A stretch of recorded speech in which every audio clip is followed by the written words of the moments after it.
Are you ready? Well, good morning. Chair calls the Subcommittee on Energy to order, and the Chair recognizes himself for 5 minutes for an opening statement.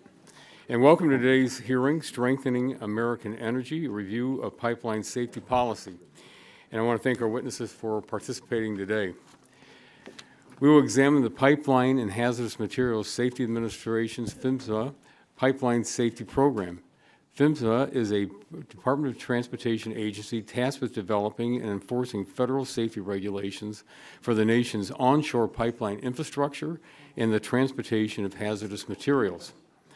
The witnesses before us represent different segments of PHMSA regulated community and can provide important perspectives on the reauthorization of PHMSA. Pipelines are the safest and most efficient mode of transportation for oil, natural gas, liquid energy products, and hazardous materials, and they play an instrumental role in delivering the products that drive our nation's economy forward. The agency has about 3.3 million miles of pipelines under its purview. In order to ensure these pipelines are operated in a safe and reliable manner, PHMSA partners and coordinates with states to administer pipeline safety programs and inspect infrastructure within a state's boundaries. PHMSA was last authorized in protecting our infrastructure of pipelines and Enhancing Safety Act, the PIPES Act of 2020, through fiscal year 2023. It is my belief that we can work in a bipartisan fashion in this Congress with our House and Senate colleagues to reauthorize PHMSA to continue carrying out its mission and associated duties. This subcommittee has a responsibility to ensure PHMSA maintains a strong focus on safety and operates within its statutory authorities. The PIPES Act of 2020 included several statutorily mandated rulemakings that never fully got out of the gate under the previous administration. Today, the subcommittee will examine implementation of the PIPES Act to ensure that PHMSA is on track to carry out congressional intent in a cost-effective and workable manner. Additionally, the subcommittee will examine new challenges and opportunities for pipeline safety.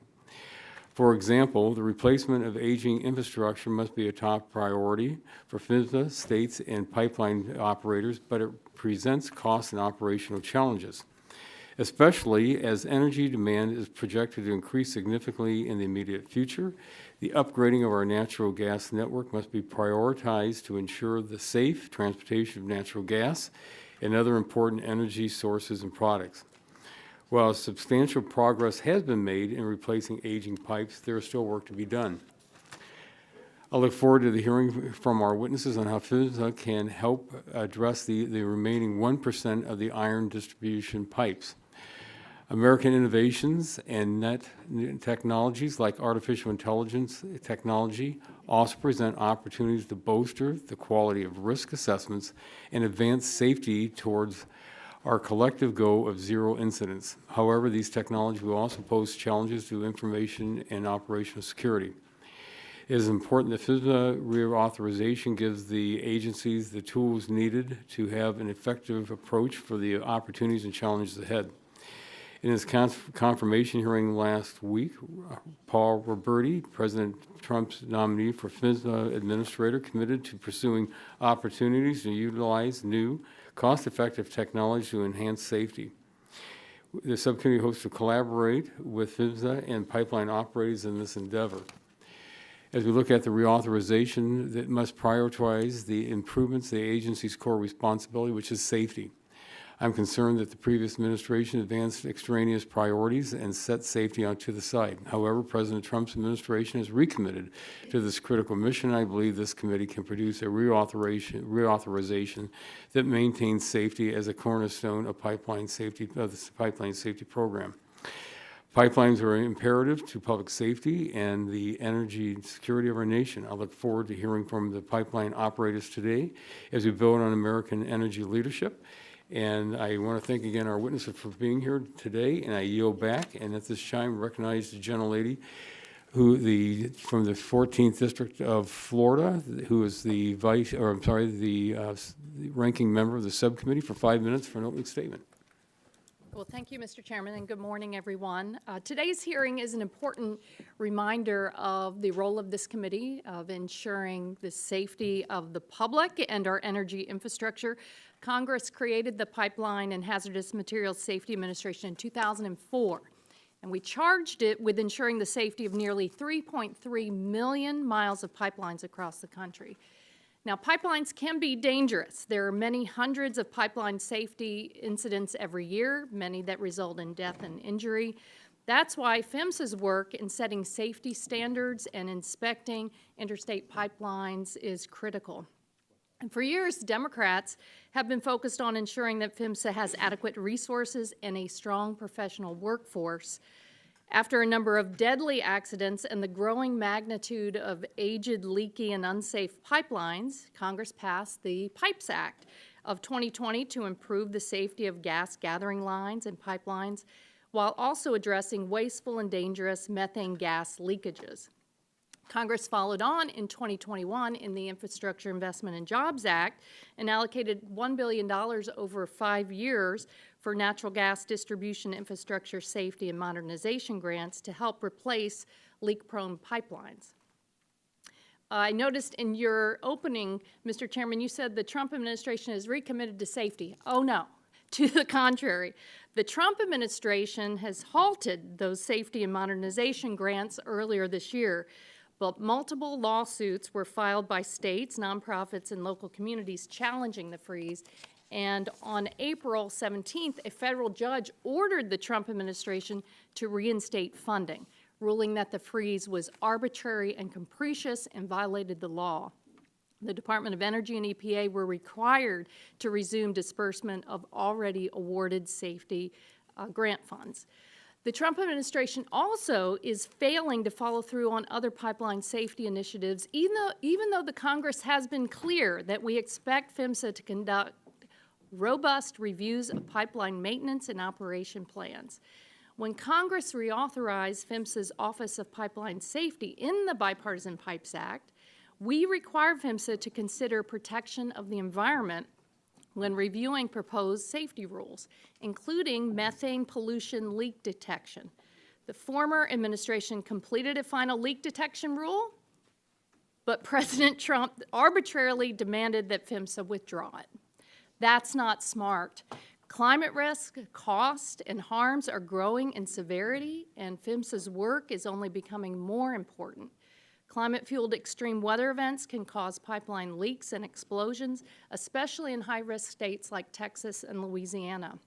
We must ensure that all impacts are considered in siting, design, repair, and maintenance of oil and gas infrastructure, including pipelines. Unfortunately, rather than follow the law mandated by Congress, the Trump administration's PHMSA is taking a laissez-faire approach to pipeline safety, and this is dangerous and costly. To add insult to injury, the Trump administration has gutted PHMSA over the past 7 months. Enforcement actions by the agency are at record lows, just 5 cases in the first 3 months of this year, compared to 66 cases during the same time period in 2017. And get this, more than half of the agency's senior leadership has left. We're seeing this kind of sabotage over and over again from the Trump administration, and it's really putting Americans at risk. For example, my neighbors back home in Florida are less safe this hurricane season because of cuts at the National Weather Service. They've ended vital satellite forecasting initiatives and have left offices understaffed. At FERC, the president has asked the existing chair, who he appointed the first time around, to resign early, and then nominated a new chair who doesn't have any energy background. These actions jeopardize FERC's independence and make our energy systems less safe. At the Nuclear Regulatory Commission, President Trump has fired a safety commissioner and pushed executives' orders that threaten NRC independence. And just last week, Trump fired nearly every member of the U.S. Nuclear Waste Technical Review Board. So at every opportunity that Trump is cutting corners with safety and undermining agency independence. And folks, this is not normal. And I urge my Republican colleagues on this committee to stand up to this reckless gutting of independent agency experts and abdication of the laws that keep us safe. Americans want safe and affordable energy, but we know we're going to be grappling with the higher cost of the big, ugly bill. I hope we can talk a little bit about that today. Mr. Chairman, hope springs eternal. Nevertheless, this could be the start of a good bipartisan dialogue to reauthorize pipeline safety and address some of the issues in this committee. So thank you very much, and I yield back. Thank you. The gentlelady's time has expired, and the chair now recognizes the chair of the full committee, the gentleman from Kentucky's 2nd District, for 5 minutes for an opening statement. Thank you, Chairman Latta, and thank to our witnesses for being here today. We appreciate it. Pipelines are critical to the safe transportation and distribution of oil, natural gas, and other energy products, along with hazardous liquid products. As demand for energy is projected to skyrocket over the next decade, we must ensure our nation's pipeline safety laws are ready to meet the moment. The Energy and Commerce Committee plays an important role in the reauthorizing of Pipeline and Hazardous Materials Safety Administration's PHMSA's Pipeline Safety Program. Under the new leadership of Chair Latta and myself, I hope we can work in a bipartisan manner. As my friend from Florida said, we will work to do that in this effort. PHMSA oversees the U.S. energy pipeline network of over 3.3 million miles of onshore pipelines. To accomplish this task, PHMSA partners with states to ensure the entire network is safely operated and maintained. According to a 2019 PHMSA report, pipelines delivered 180 million gallons of energy per safety incident, while trucks delivered only 55 million gallons of safety incident, and trains only 50. Over the last 20 years, serious pipeline incidents have been reduced by approximately 34%. To continue this downward trend, PHMSA must operate within its statutory authority and maintain its focus on public safety. Unfortunately, under the previous administration, PHMSA strayed from this core responsibility, focusing more on environmental agendas than safety. The current PHMSA has a busy docket, promulgating and finalizing statutory mandated regulations, updating regulations that are decades old, and refocusing the agency on its essential mission. Today's hearing will provide an important foundation. As the committee examines the status of outstanding rulemakings from the Pipes Act of 2020, ways to close penalty loopholes for pipeline vandalism, opportunities to streamline processes, and the role emerging technologies can play in mitigating risk and increasing efficiencies across the pipeline system. I believe a major consideration for the future of pipeline safety is ensuring adequate capacity is available. As operators work to replace aging infrastructure, we must have capacity available to take pipelines temporarily offline for upgrades and repairs while still meeting the needs of American consumers. Pipelines are essential to the energy security of our country. I look forward to working with Chair Latta and Ranking Members Pallone and Castor to strengthen our nation's pipeline network. And thank you, and I'll yield back. Thank you. The gentleman yields back, and seeing if the ranking member of the full committee is here.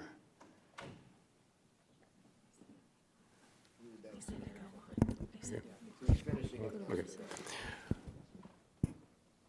Well, at this time, what we'll do, we'll informally pass on the ranker's opening statement and go right to our witnesses today. But this concludes the member opening statements, and the chair reminds members that pursuant to the committee rules, all members' opening statements will be made part of the record. We want to thank all of our witnesses for being here today and taking the time to testify before the subcommittee. Each witness will have the opportunity to give an opening statement, followed by a round of questions from the members. Our witnesses for today are, pardon me, Mr. Andrew Black, the President and CEO at the Liquid Energy Pipeline Association, Ms. Sarah Miller, President and CEO at GPA Midstream, Mr. Bill Caram, the Executive Director of Pipeline Safety Trust, and Mr. Jim Moriarty, the Executive Vice President and General Counsel at the Chesapeake Utilities Corporation. And again, as I mentioned, the chair appreciates all of our witnesses appearing before us today, and you'll each be given 5 minutes for an opening statement. And just a quick update on our mics here that you have to pull them up close so they can hear you. Press the button, and hopefully you'll see a little light come on. Sometimes it's kind of difficult to see. Oh, and you know what? Before we do, since we informally passed on the ranker, we'll hear from the ranker first and then go right to the witnesses. So the gentleman from New Jersey is recognized for 5 minutes for an opening statement.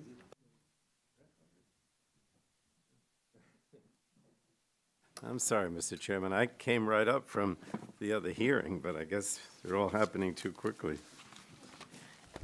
Let me see what I have here. It's been 661 days since the last pipeline safety reauthorization expired, so I'm glad we're here today because there's a lot to talk about. Pipeline safety risks are just as prevalent as ever, but since President Trump took office, enforcement action against pipeline operators by the Pipeline and Hazardous Materials Safety Administration, or FSMA, have fallen off a cliff. In fact, it's been so long since we've had a hearing, I haven't used the word PHMSA much. It's not because pipelines have somehow magically gotten safer since January 20th, but instead it's because the Trump administration is once again prioritizing profits for their favorite industries over the safety of the American people. And that's why Trump's forcing out the public servants that help to keep our pipelines safe is so wrong. Nearly all of PHMSA's top staff have left the agency, and dozens of employees have either been forced out or been paid to leave. And the Trump administration is simply letting the agency bleed out talent that was vital to keeping Americans safe. And the Trump administration isn't just haphazardly enforcing law at FSMA. Sometimes it's not following the law at all. The last reauthorization signed by President Trump required that PHMSA issue a final rule improving leak detection in gas pipelines. PHMSA finalized that rule in January in the final days of the Biden administration, but the Trump administration clawed it back from the printer before it could even be published. It did the same thing with a proposed rule on the safety for carbon dioxide pipelines, which was required by pipeline safety legislation over a decade ago. So PHMSA has even ignored basic transparency requirements that it publish monthly updates on its progress on finalizing rules and regulations required by law. All of this is clear that the Trump administration has no interest in following the law. And that's why it's so important that this committee work together on pipeline safety reauthorization, not just across the aisle here, but with our colleagues on the House Transportation Infrastructure Committee and the Senate Commerce Committee. We must ensure pipelines are safe and that the administration and pipeline operators are following the law. If Republicans want to pass a pipeline safety reauthorization package this Congress, I would urge them not to follow the process that committee Republicans used last Congress. Committee Republicans insisted on the legislative hearing and markup on a partisan bill that cut PHMSA's authorized funding levels by nearly 20% and had several poison pill provisions completely unrelated to safety. They also refused to engage with the Transportation Committee on compromise legislation and, as a result, never even moved a bill to the floor.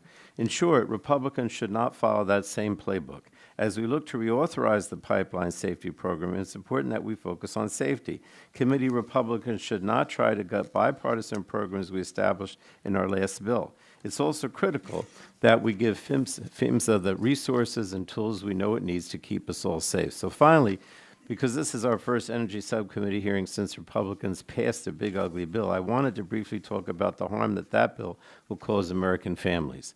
We heard testimony from countless Republican witnesses throughout the first half of this year, begging Republicans not to cut vital tax incentives for clean energy or energy affordability programs from the Inflation Reduction Act. They also pleaded with Republicans to stay away from cutting the efforts by the Loan Program Office to keep our energy competitive, especially looking at nuclear power.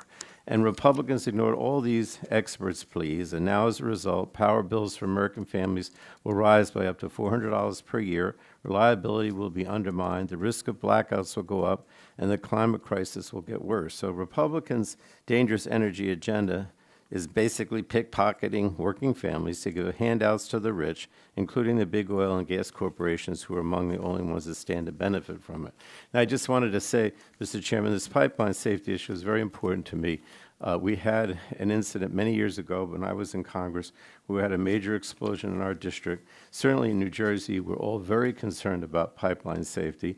And and so I just think that, ignoring all this and just cutting all the people and getting rid of all the people that work there is just a terrible thing. I don't understand why pipeline safety can't be bipartisan. It always was in the past.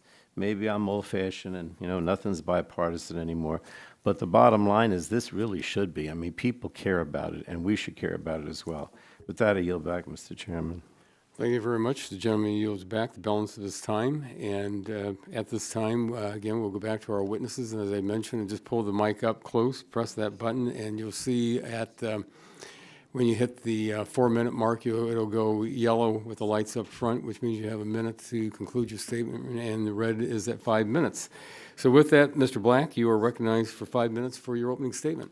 Thank you, Chairman. Ranking Member, I'm Andy Black, President and CEO of the Liquid Energy Pipeline Association. We have over 50 member companies delivering over 20 billion barrels annually across a nearly 230,000-mile network of pipelines. America is blessed with abundant energy supplies. Expanding American energy production will send new supply to market and pressure prices downward. The Energy and Commerce Committee has an important role in ensuring our pipeline network is safe, allowing us to confidently expand our energy infrastructure. Liquid energy pipelines deliver transportation fuels like gasoline, diesel, and jet fuel that families, commuters, businesses, and travelers use to drive and fly where they need to go. Pipelines deliver feedstocks like crude oil, ethane, and butane to make everything from plastics to pharmaceuticals, cosmetics, paints, fabrics, and fuels. Rural, home, and agricultural fuels like propane delivered by pipeline before traveling locally by truck heat rural homes and farms, dry crops after harvest, and keep livestock barns warm throughout the winter. As this committee considers the role of pipeline infrastructure and what changes to make to federal pipeline safety laws, it's important to remember that pipelines are the safest way to deliver energy. More than 99.999% of crude oil and petroleum products delivered by pipeline reaches its destination safely. A report prepared for Congress by PHMSA found that pipelines were 13 times safer than both trains and trucks. Current pipeline incident statistics also show pipeline safety is improving further. According to publicly available PHMSA data, total liquid pipeline incidents are down 13% over the last 5 years. Incidents impacting people and the environment are also down 13% over the last 5 years. And when comparing incidents to volume delivered, the decrease is even more striking, with liquid pipeline incidents per barrel delivered down 33% over those 5 years. These safety metrics are available in the Pipeline Performance Report and Pipeline Excellence Strategic Plan. In this report, you can see how the liquid pipeline industry is addressing key challenges like corrosion, leak detection, and geohazards. You can see how operators are improving pipeline safety by harnessing new technologies, artificial intelligence, safety management systems, and recommended practices. Declining pipeline incidents over the last 5 years supports a measured approach to reauthorizing pipeline safety laws without major changes or mandates. LEPA does believe there's a role for Congress to encourage PHMSA to leverage technology for pipeline safety, support American energy development through safe pipelines, and improve the effectiveness and efficiency of PHMSA programs. Congress can do more to modernize pipeline safety programs. Key parts of PHMSA's safety regulations are over 20 years old and do not reflect the latest advances in safety technology or know-how. High-tech analytic tools like an MRI or an ultrasound you find in the doctor's office are available for pipeline safety. Analytic methods like machine learning and artificial intelligence can help operators digest data to show when a pipeline might be leaking or when it might need maintenance. This administration is off to a good start, providing long-needed reforms to PHMSA. PHMSA has announced changes that will improve transparency and issued several notices on important proposals. PHMSA announced regulatory actions to improve special permits, update incident reporting thresholds, and integrate remote sensing technologies for monitoring rights-of-way patrols. LEPA believes Congress can make some of these reforms permanent and provide the agency additional personnel with STEM expertise and pipeline operations experience.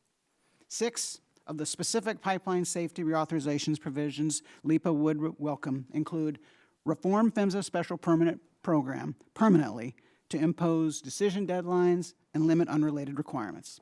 Strengthen penalties for pipeline safety violations that impair operational facilities or damage construction sites. Fulfill the 2020 congressional mandate of a safety program for idled pipelines. Reauthorize without extraneous conditions a PHMSA technology demonstration pilot program. Authorize a voluntary information sharing program to convene stakeholders to collaborate on safety initiatives similar to FAA's successful program, and authorize risk-based inspections of in-service breakout tanks to reduce unnecessary greenhouse and air pollutant emissions, worker safety threats, and hazardous waste. More recommendations are listed in my written testimony. Thank you again for the committee's support of pipeline energy infrastructure and the opportunity to testify before you today on the benefits of pipelines, including their safety. Thank you. Well, thank you very much. And Ms. Miller, you are now recognized for 5 minutes for an opening statement. Chairman Latta, Ranking Member Castor, and members of the subcommittee, thank you for the opportunity to testify today on behalf of GPA Midstream Association. My name is Sarah Miller, and I serve as the President and CEO of GPA Midstream, an organization that has represented the U.S. midstream energy sector since 1921. Safety of employees, contractors, and communities is the highest priority for GPA Midstream member companies. Our nearly 50 corporate members are responsible for the safe and efficient gathering, processing, transporting, and marketing of natural gas liquids, crude oil, and refined products. Our members directly employ over 57,000 individuals and indirectly support more than 600,000 jobs across the U.S. economy. In 2023, GPA Midstream members contributed over $206 billion in economic impact, operating more than 506,000 miles of pipeline and over 365 natural gas processing facilities.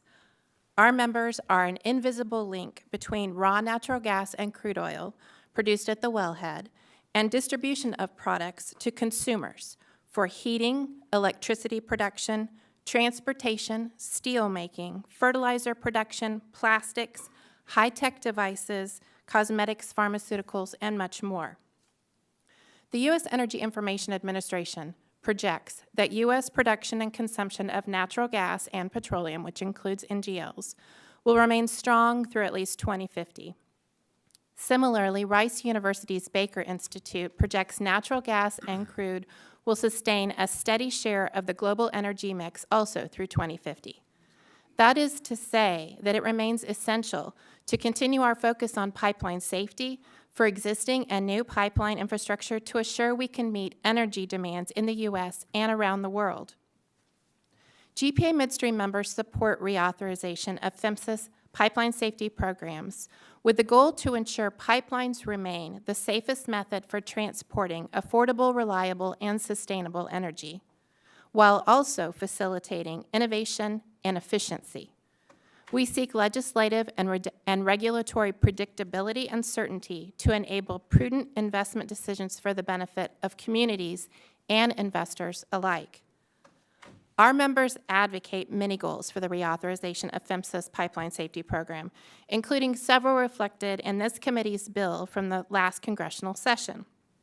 Specifically, our members appreciate improved due process enforcement in enforcement matters, reform of the special permit program, strengthening penalties for those who damage infrastructure, and the recognition of opportunity for innovation and alternative technologies. Today, I offer 3 recommendations especially meaningful to our members. First, we urge elimination of duplicative oversight of in-plant gas piping. Hazardous liquid implant piping is exempt by law from PHMSA's regulation, but the regulation of gas implant piping is not. Implant piping is within the jurisdiction of other robust safety programs, such as OSHA's process management standards. Aligning the treatment of gas and liquid implant piping would eliminate regulatory redundancy without compromising safety. We are grateful to PHMSA for recognizing such redundancy and issuing a notice to proposed rulemaking to codify an exception for implant piping systems into the gas pipeline safety regulations. We also seek legislative certainty for the elimination of such redundancy. Second, in recent years, there have been more rulemakings aimed at gathering pipelines. The physical and commercial operations of gathering pipelines can differ greatly from transmission pipelines. Therefore, we request the Gas Pipeline Advisory Committee facilitate greater input from gathering pipeline operators for more effective gathering pipeline safety regulations. Third, we encourage the use of more performance-based measures and less prescriptive regulations to achieve safety goals. Performance-based measures consider relevant operating conditions and assess risks to achieve meaningful safety priorities. Performance-based measures will also facilitate a longer-term reauthorization period for PHMSA's programs as they allow for evolving technological advancement and best practices proven by time and experience to achieve safety. In conclusion, GPA Midstream is committed to working with Congress and PHMSA to ensure the continued safety and reliability of our nation's energy infrastructure. We appreciate your leadership on this important issue and stand ready to serve as a resource as you move forward with reauthorization. Thank you. Well, thank you very much for your opening statement. Mr. Caram, you are recognized for 5 minutes. Good morning, Chair, Ranking Member, and members of the Subcommittee. I'm Bill Caram, Executive Director of the Pipeline Safety Trust, which was created after the 1999 Olympic pipeline tragedy in Bellingham, Washington, that killed 3 boys. We serve as an independent national watchdog over the pipeline industry and its regulators. On average, a significant pipeline incident occurs every 32 hours in America, nearly 1 every day. Since this subcommittee's last pipeline safety hearing last year in January 2024, 18 people have been killed and 45 hospitalized from pipeline incidents. The past 2 years have been the deadliest in nearly 15 years, with 30 deaths, including a 5-year-old in Missouri, a 15-year-old in Utah, and an 82-year-old pastor's wife in Mississippi. Our shared goal of 0 incidents feels unreachable when we haven't yet been able to prevent these tragic deaths. Looking at pipeline safety metrics over the last 10 years or longer doesn't show that we're making progress.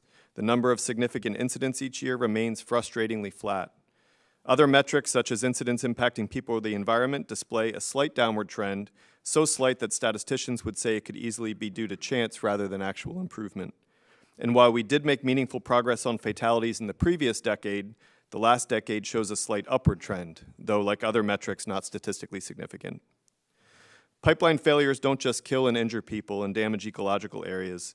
They cost billions and disrupt energy supplies. Over the last 10 years, pipeline incidents have been reported by operators to cost over $6 billion. Incidents on pipelines such as Colonial's refined products pipeline that supplies the East Coast with 45% of its liquid energy have put critical energy reliability at risk. But the same solutions that save lives and protect our environment also strengthen our economy and energy security. Making a meaningful difference on pipeline safety will require 3 elements: improved regulations, effective enforcement, and widespread adoption of pipeline safety management systems, or PSMS. In many cases, Congress has hamstrung PHMSA from developing effective regulations. Provisions in the pipeline safety statute, like the extra burdensome cost-benefit requirement and the non-application clause, make it extremely difficult for PHMSA to develop life-saving regulations. Despite these limitations, there are ways to make a meaningful difference on pipeline safety.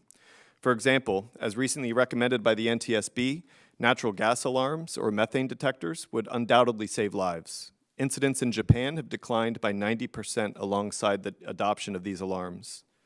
Another idea is fire shutoff valves. These simple devices automatically close when exposed to heat, preventing gas from fueling house fires. They're inexpensive, maintenance-free, and easily installed. We need modernized regulations for carbon dioxide and hydrogen-blended pipelines. Congress has incentivized this infrastructure without addressing the regulatory and research gaps that put communities on the front lines of significant safety risks. This year marks 5 years since the Denbury carbon dioxide pipeline failure in Satarsha, Mississippi, that sent nearly 50 people to the hospital. That harrowing night laid bare many of the risks and regulatory shortfalls with these pipelines. Increasing authorized resources to PHMSA is also necessary. Not only has the agency been chronically underfunded, but the additional miles of jurisdictional pipe and the potential build-out of carbon dioxide and hydrogen pipelines demands an increase in resources from Congress, both to the agency and just as significantly to the state programs. But even the best regulations are meaningless without robust enforcement.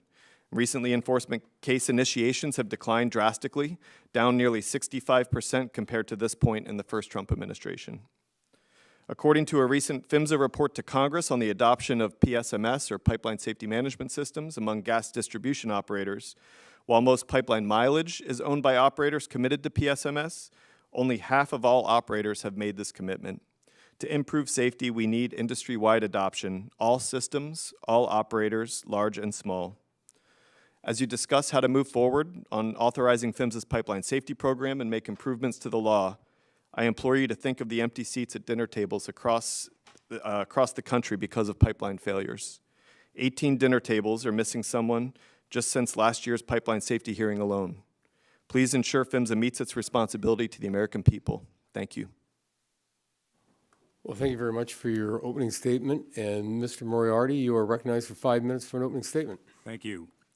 Good morning, Chairman Latta, Ranking Member Castor, and members of the subcommittee.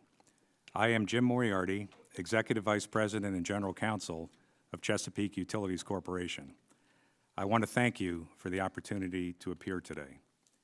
We are a diversified energy delivery company headquartered in Delaware, with service offerings that include natural gas gathering, transmission, and distribution, as well as propane, mobile compressed natural gas services, and electricity generation and distribution. Our company has operated for more than 160 years and today owns and operates assets in 9 states, serving over 440,000 customers with over 1,200 dedicated employees. Natural gas infrastructure plays an integral role in the national security and economic sovereignty of our country, and the demand for this domestic resource will only increase in the coming years. As a key part of this nation's pipeline infrastructure, our subsidiaries distribute natural gas to more than 330,000 customers through over 9,000 miles of pipeline. We also operate over 700 miles of transmission pipelines, a liquefied natural gas storage facility, and a renewable gas transportation fleet. Across the country, varying local and state mandates have created a complex and patchwork regulatory landscape that complicates planning, increases cost, and ultimately affects consumer choice and pipeline safety.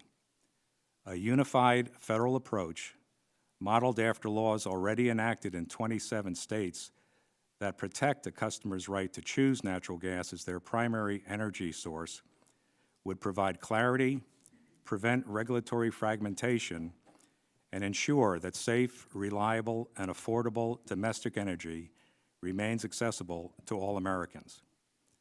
Natural gas utility distribution pipelines are the final critical link in the delivery chain as we engage daily with American families, communities, and businesses, as well as state authorities who oversee pipeline safety today.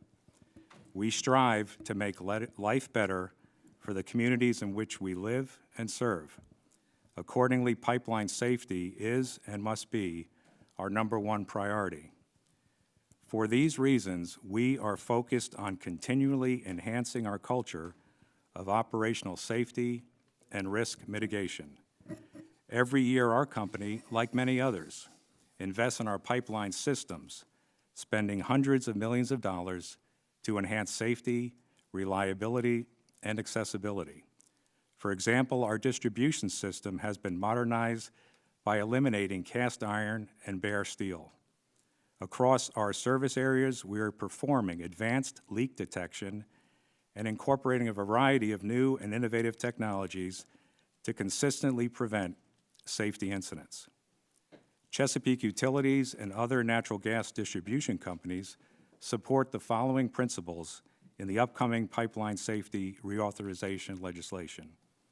First, streamline processes to meet energy demands on schedule by ensuring policies reflect the growing need for natural gas and the critical role that pipeline infrastructure plays. 2, limit safety incidents, property damage, and environmental impacts caused by unintended excavation damages. 3, strengthen criminal penalties on those who sabotage or intentionally damage pipeline facilities. 4, identify emerging technologies that improve safety. 5, study safe operations for natural gas and hydrogen blending in distribution systems. And 6, establish a 5-year reauthorization period so that PHMSA and the industry have sufficient time to complete and assess improvements. Our industry has proved we can expand natural gas delivery while also improving safety. Doing so enables us to continue to meet the needs of our customers and the communities that we proudly serve by delivering safe, affordable, and reliable domestic energy so that no one is left behind. Thank you. Well, thank you very much for your opening statement, and that will conclude our opening statements from our witnesses. And again, I want to thank you all for being with us today. And at this time, I will recognize myself for 5 minutes to our questions to our witnesses. Ms. Miller, do you believe that PHMSA's primary mission as a regulator should be safety? I do. And would you explain why pipelines have a net positive effect on the environment? Well, as you've heard from other witnesses, and first I should say thank you, Chairman, for the question, but as you've heard from other witnesses as well, pipelines are the cleanest and safest way to move energy. The demand for affordable, reliable, and safe, sustainable energy sources is growing, and natural gas is abundant in the United States. So with appropriate regulatory policy, natural gas can, and the pipelines that the midstream operators design, install, and operate can be the way that safe, affordable, reliable energy is delivered to the communities that need it. I would note that the U.S. Energy Information Administration has reported that natural gas results in fewer emissions than using coal or petroleum products to deliver the same energy. Therefore, when you use natural gas through pipelines in place of coal or other petroleum products, you're actually enabling communities worldwide to have reliable, affordable energy sources to enable a higher quality standard of living safely. And our members, on top of all that, our members are prioritizing safety, and they're looking for ways to ensure that their pipelines do not have leaks. Emitted gas, lost gas, is actually lost profit, lost value for our members, so they are not only incentivized to ensure that natural gas pipelines are operated safely, but they also deliver an environmental benefit because it's the right thing to do, but also because they're financially incentivized to ensure that that product stays in the pipe. Well, thank you. Mr. Moriarty, 40% of electric generation in the United States comes from natural gas. Electricity demand in the United States is projected to increase more than 25% in the next 5 years, in part because of the race for AI and the onshoring of manufacturing. That means we're going to need more natural gas, which will require significant infrastructure build-out, including the expansion of pipeline infrastructure. Could you elaborate on how pipeline constraints impact and ultimately jeopardize safety? Thank you, Mr. Chairman. States that allow prompt regulatory recovery of the costs for the replacement and relocation of pipelines will accelerate the upgrading of aging infrastructure. We have these regulatory mechanisms in Florida and in Maryland and Delaware. Also, excavation damage is the primary source of distribution pipeline incidents and hampers operations and efforts to upgrade aging infrastructure. States that have strong excavation damage prevention programs and enforcement typically experience lower rates of damage to distribution pipelines. Well, thank you. Mr. Black, the Pipes Act of 2020 recognized the value of using new technologies to bolster both efficiency and safety. However, DOE's implementation of the program had many non-statutory requirements that ultimately deterred participation. Would you elaborate on what some of those non-statutory hurdles were and are? Thank you for your leadership on this issue in the 2020 Pipes Act and in last Congress's bill, and we hope that we can continue to work on this issue. The technology demonstration pilot program gives us an opportunity to demonstrate how new technologies can improve pipeline safety. PHMSA went beyond the safeguards that Congress suggested and required technology pilot program applicants to use a special permit process and to put those before a NEPA review, none of which had ever been done for similar types of applications like that. So nobody used it. Just, pardon for interrupting, why would they do that? They've never done it before. It confounded us. I don't know.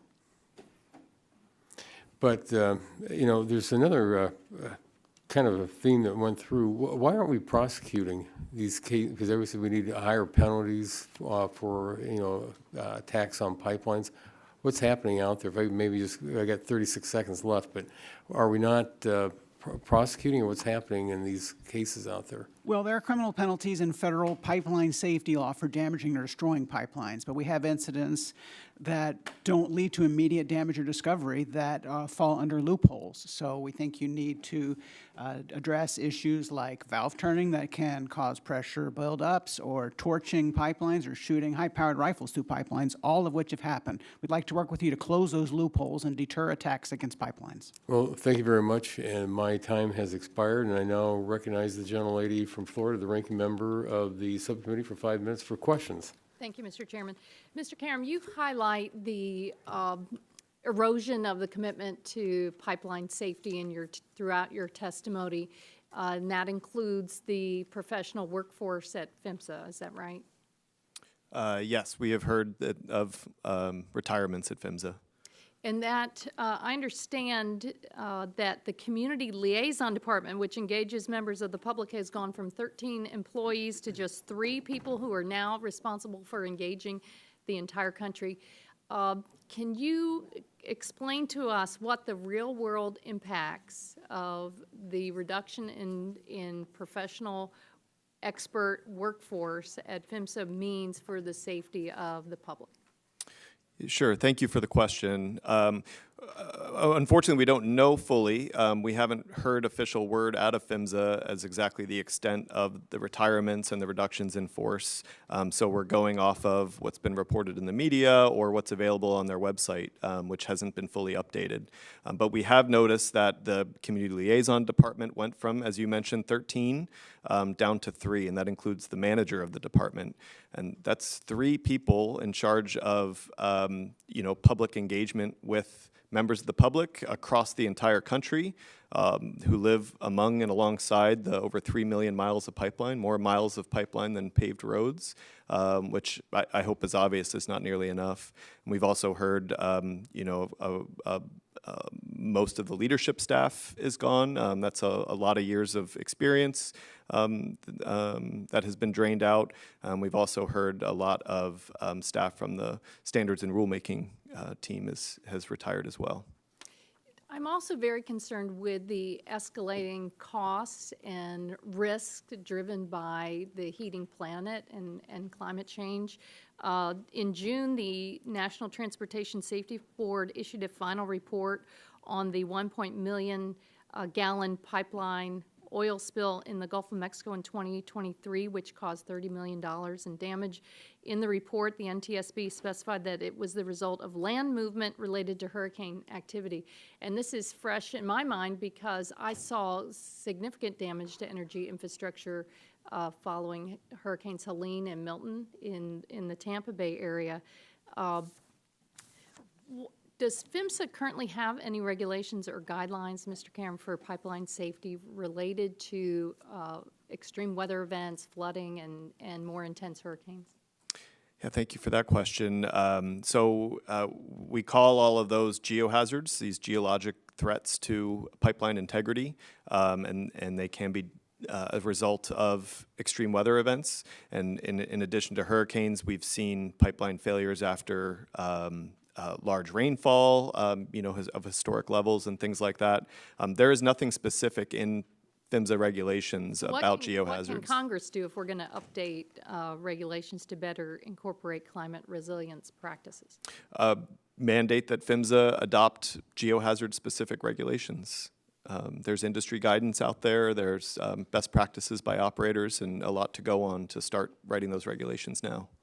There are also a few elephants in the room right now when it comes to pipeline safety, and one of them is the hatchet that the administration is taking to just basic funding of pipeline safety and PHMSA. Round your testimony out. What can we anticipate at PHMSA in regard to the safety of the public if these kind of the draconian cuts to work for professional experts and then their overall budget is enacted into law? Well, PHMSA is already a under-resourced, understaffed agency before this, and it's really an all-hands-on-deck committed to safety. So it's really hard to imagine cuts not impacting their ability to be an effective safety regulator.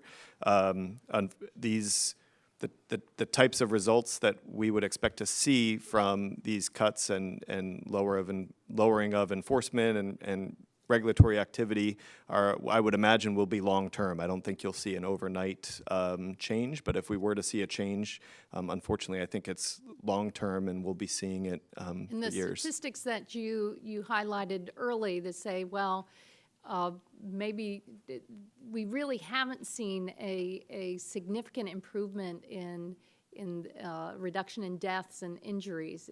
Is that likely to continue if we're not able to properly fund and support pipeline safety across America? I hope that's not the case, but I do believe that a strong, effective regulator is what keeps pipelines, is part of what keeps pipelines safe, and lacking that, I worry about the results. Thank you. I yield back. Thank you very much. The gentlelady's time has expired, and the chair now recognizes the chairman of the full committee for 5 minutes for questions. Thanks, Mr. Chair, and sorry for popping up and down. We have another hearing going on downstairs. So Mr. Black, I'll first ask you this. How does PHMSA enforcement act as a deterrent to unsafe operations? We are glad that this PHMSA has said that its top enforcement priority is pipeline safety, not other topics. And our country needs confidence in our pipeline network and in our pipeline safety oversight. Enforcement acts as a deterrent against unsafe operations, and so pipeline operators are expecting that PHMSA is enforcing pipeline safety rules for the betterment of safety.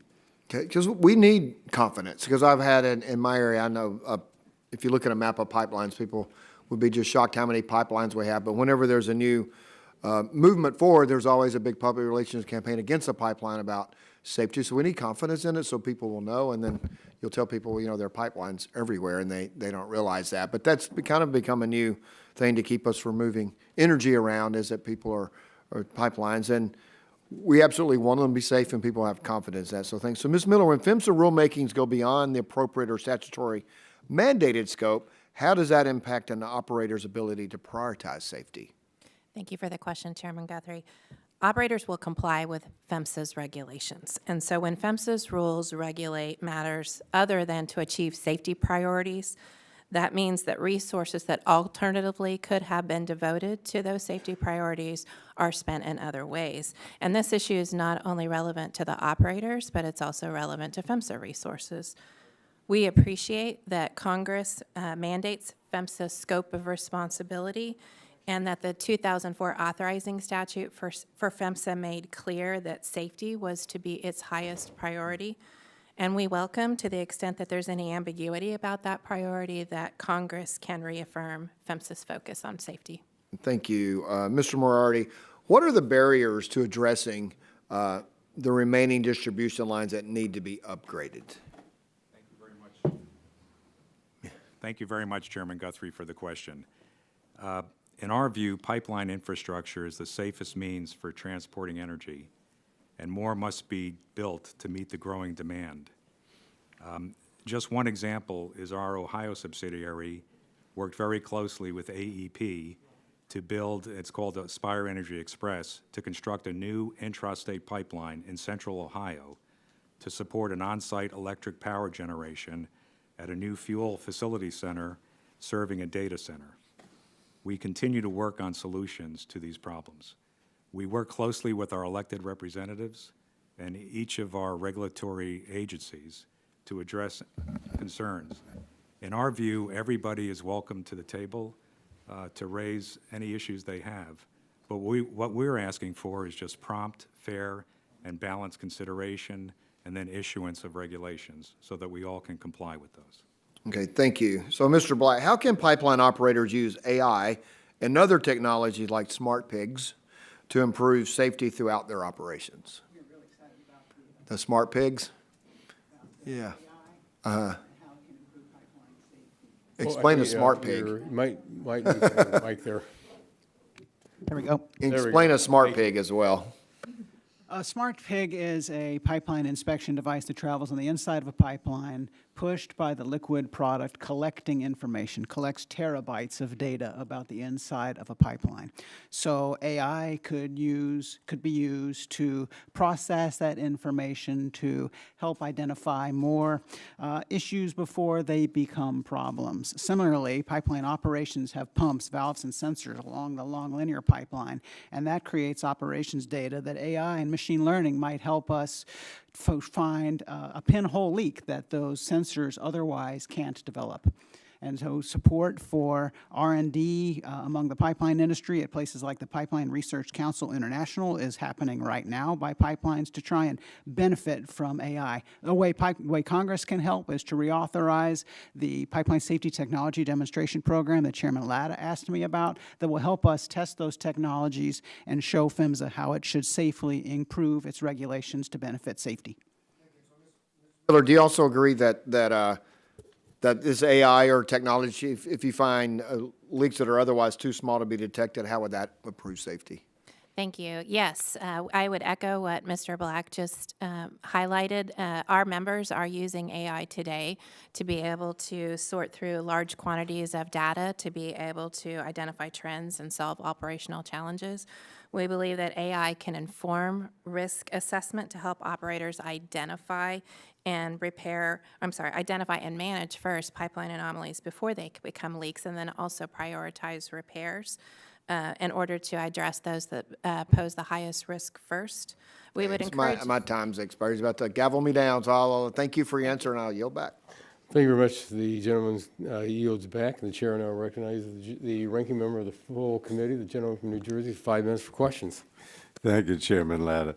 As I mentioned in my opening statement, I am concerned about a number of actions the Trump administration has taken at PHMSA in its first 6 months. And one of those was clawing back a leak detection rule finalized in the last days of the Biden administration.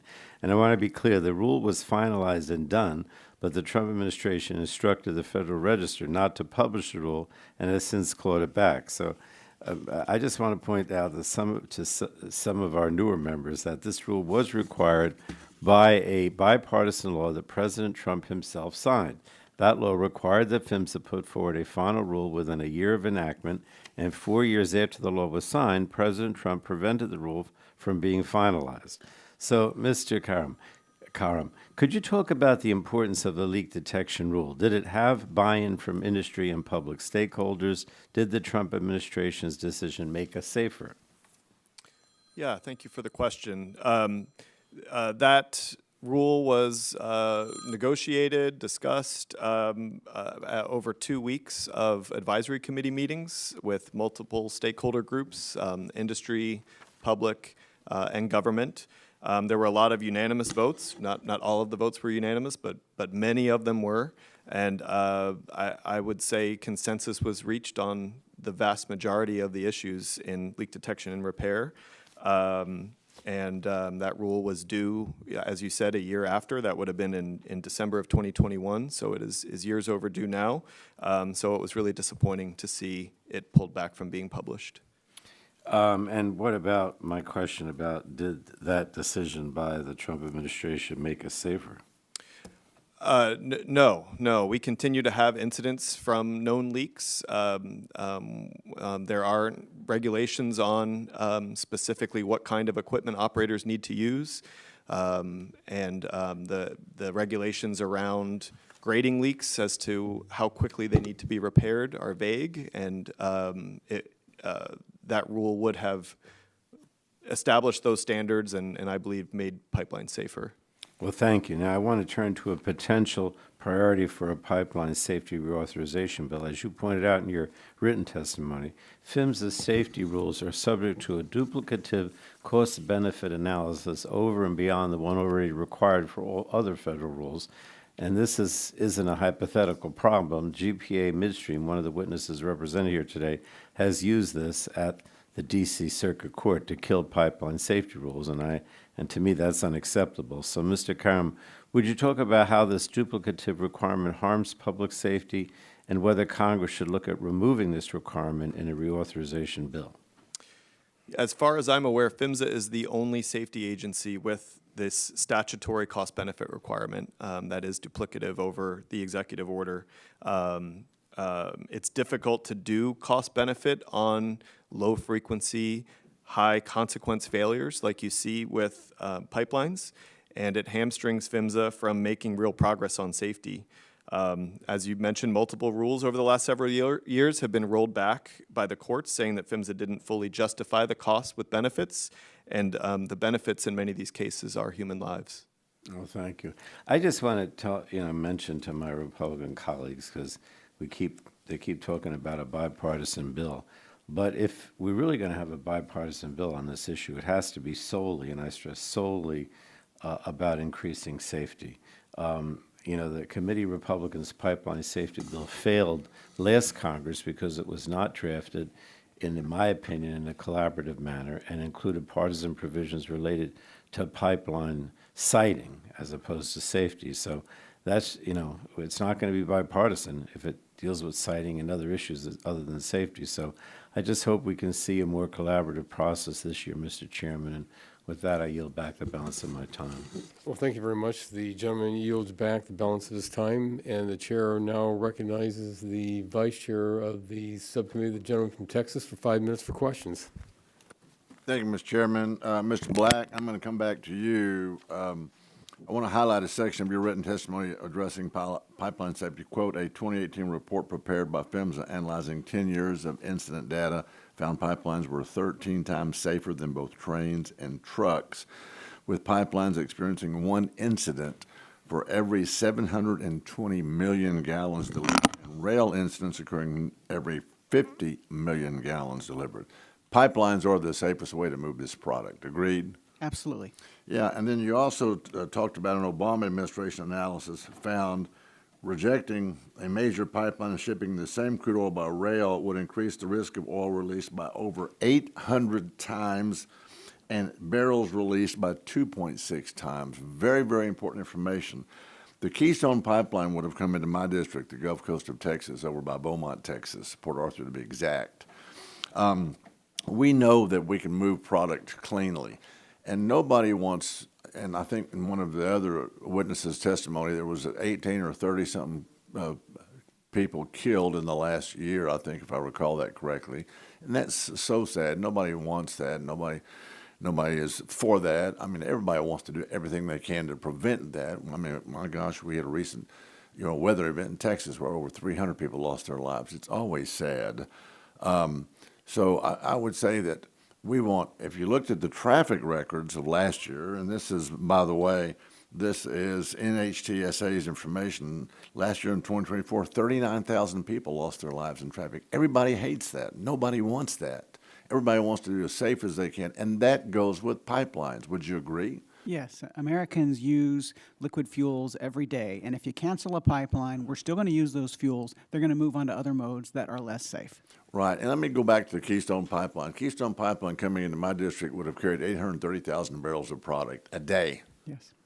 If you divided that up into 18-wheelers, it's over 5,300 18-wheelers on the highway a day. What does that increase the chance of more and more people being killed on the highway? So nobody wants that. Obama shut down the Keystone Pipeline. Of course, President Trump got it back up and running, and then Biden shut it down too. So I'm going to go back to your report. You said pipeline incidents are down 13% over the last 5 years, and they remain the safest method to move product.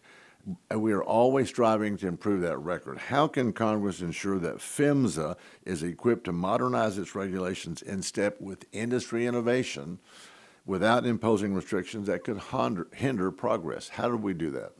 Well, several steps. One is to permanently reform the special permit program. As you know, there's so many different pipeline operating conditions and types of pipes. Sometimes PHMSA regulations are not one size fits all for that pipe. Second is to reauthorize without bureaucratic problems the pipeline safety technology demonstration program that we were talking other, and then to keep PHMSA focused on pipeline safety and to fund, have everybody working on R&D to get us down to 0 incidents.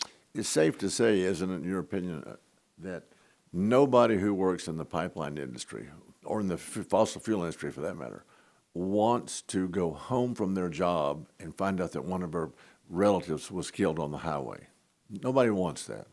It's the same with pipeline safety. Everybody who works in the industry doesn't want anybody to be killed in that endeavor. Ms. Miller, I'm going to come to you. My district along the Gulf Coast has 3 LNG export facilities, a 4th across the board in Louisiana. So we understand, the understanding is that the PHMSA has been working to update regulations regarding the monitoring of LNG pipelines for corrosion, aligning them more closely with the risk-based industry driven standards. Some estimates suggest these updates could save facilities millions of dollars annually. With growing investment in LNG export capacity and increasing global demand for U.S. energy, how can common sense updates help safety regulations? Very quickly. Turn your mic on. Thank you for the question. Yes, we do agree that performance-based or risk-based measures can help facilitate smarter safety regulation that actually achieves the outcomes that are desired. So we agree with you that performance-based measures facilitate safety. And you would agree that nobody wants, nobody they know, no Americans, nobody killed on the highways and nobody killed by pipelines. You'd agree with that? I totally agree with that. Yeah, Safety's first. Thank you, Mr. Chairman. I yield back. Thank you. The gentleman yields back the balance of his time. The chair now recognizes the gentleman from New Jersey's 8th District for 5 minutes for questions. Thank you, Chairman, and thank you for calling this hearing today. But I want to provide context for what's happening in Congress this week, what's happening outside the committee's doors. The Speaker has announced that we are going to have canceled votes this week. He is limiting the legislative action that can be taken on the floor, and I think most Americans would want to know why. Why would we limit the things that we can do to further the interests of our constituents? What would that issue be? And the issue that has broken the Republican Party is their refusal to vote on the release of the Epstein files. Of all the things that we have to deal with as a country, the reason we can't do our work here is because Republicans refuse to deal with the Epstein files and the transparency that they promise the American people. The Republican Party is so broken that they refuse to hold this administration accountable or let us do our jobs to vote on legislation. But we're sitting here pretending that it's business as usual in this hearing room this morning when we know that's not the case. Let me also remind folks back home that just last month, Republicans passed their highly partisan reconciliation package, which included provisions to bypass the Clean Water Act and erode states' rights to protect our constituents from polluting pipelines and a giveaway to fossil fuel companies. So the same time that they're making it easier for fossil fuel companies to build pipelines in states and districts that don't want them, they're making it harder for Americans to access health care through Medicaid, through the ACA, by adding additional red tape. So easier for fossil fuel companies, harder for average Americans who are potentially dealing with long-term disabilities. The absolute lack of accountability is astounding. Last year, the House Transportation and Infrastructure Committee put together and approved a truly bipartisan bill that would have reauthorized PHMSA pipeline safety programs for the next 4 years, giving families in all of our communities peace of mind that our pipelines are safe. Unfortunately, last year, instead of coming to the table, Energy and Commerce Republicans offered a bill that authorized significantly less than what we approved on T&I, to the tune of $80 million less per year. In fact, the Republican Energy and Commerce bill would have cut activities that keep our communities safe by 18% from the 2020 authorization levels. Mr. Caram, can you briefly touch on what a cut like this would mean for pipeline safety for all of our constituents? Yes, thank you for that. Inflation, since the last pipeline authorization, the Pipes Act of 2020, inflation has been over 20%. So an increase of anything less than 20% in this reauthorization would be a cut in funding. On top of that, there's new jurisdiction for PHMSA in gathering lines and the potential build out of CO2 and hydrogen pipelines, all of which would require more funding. So a cut below the 2020 authorization would be quite drastic. It would make it more difficult for hiring and retaining the experts that we need to coordinate critical elements of our pipeline safety programs. Is that correct? That is correct. And with the ongoing layoffs and buyouts, we know that that's going to have an impact on pipeline safety programs. Is that correct? I believe so. I'm looking forward to hearing more about what's happening there. Yeah, because we now have even less staff and an already understaffed agency that is responsible for keeping all of our families safe from the dangers of neglected pipelines. Republicans are proposing to cut an already under-resourced agency, all while they're actively passing legislation and pushing for more pipelines. So less staff, less funding, and more work to do. It's highly concerning to me that the Trump administration is turning a blind eye to bad behavior by fossil fuel companies while they're actively hamstringing the agency responsible for holding these companies accountable and keeping us all safe, and Republicans in Congress are enabling it by cutting resources for PHMSA and adding to their workload. Would you say that the Republican approach to safety is making Americans less safe or more safe? I would say cuts to PHMSA would make Americans less safe. Correct. And we know that the T&I has a bill that would actually make a bipartisan bill that would provide the resources needed. But again, this committee, the Republicans on this committee, chose to go a different route and not act in a truly bipartisan way. This is all problematic because Democrats on this committee want to deal with the challenges that we have in this country. We want to do in a thoughtful, bipartisan, bicameral way. We were able to do that on T&I, so it's not impossible. People think that we can't do these things in a bipartisan way. We absolutely can. T&I has shown us the way. This committee needs to follow T&I's lead to get those things done for the American people, to keep our constituents safe. I hope that's the work that we can do in this Congress, but apparently we won't be able to do it because Republicans refuse to release the Epstein files. I yield back. The gentleman yields back the balance this time, and the chair now recognizes the gentleman from Ohio's 12th District for 5 minutes for questions. Thank you, Mr. Chairman. Thank you all for being here today. My first question is for Ms. Miller. Thank you for being here. In your testimony, you state that in-plant piping regulation by PHMSA is duplicative to safety programs under the jurisdiction of OSHA. Can you elaborate on the requirements in-plant pipes must comply with under OSHA's process safety management standards? Thank you for the question. We do appreciate this committee's consideration of the opportunity to bring legislative certainty to eliminating the duplication.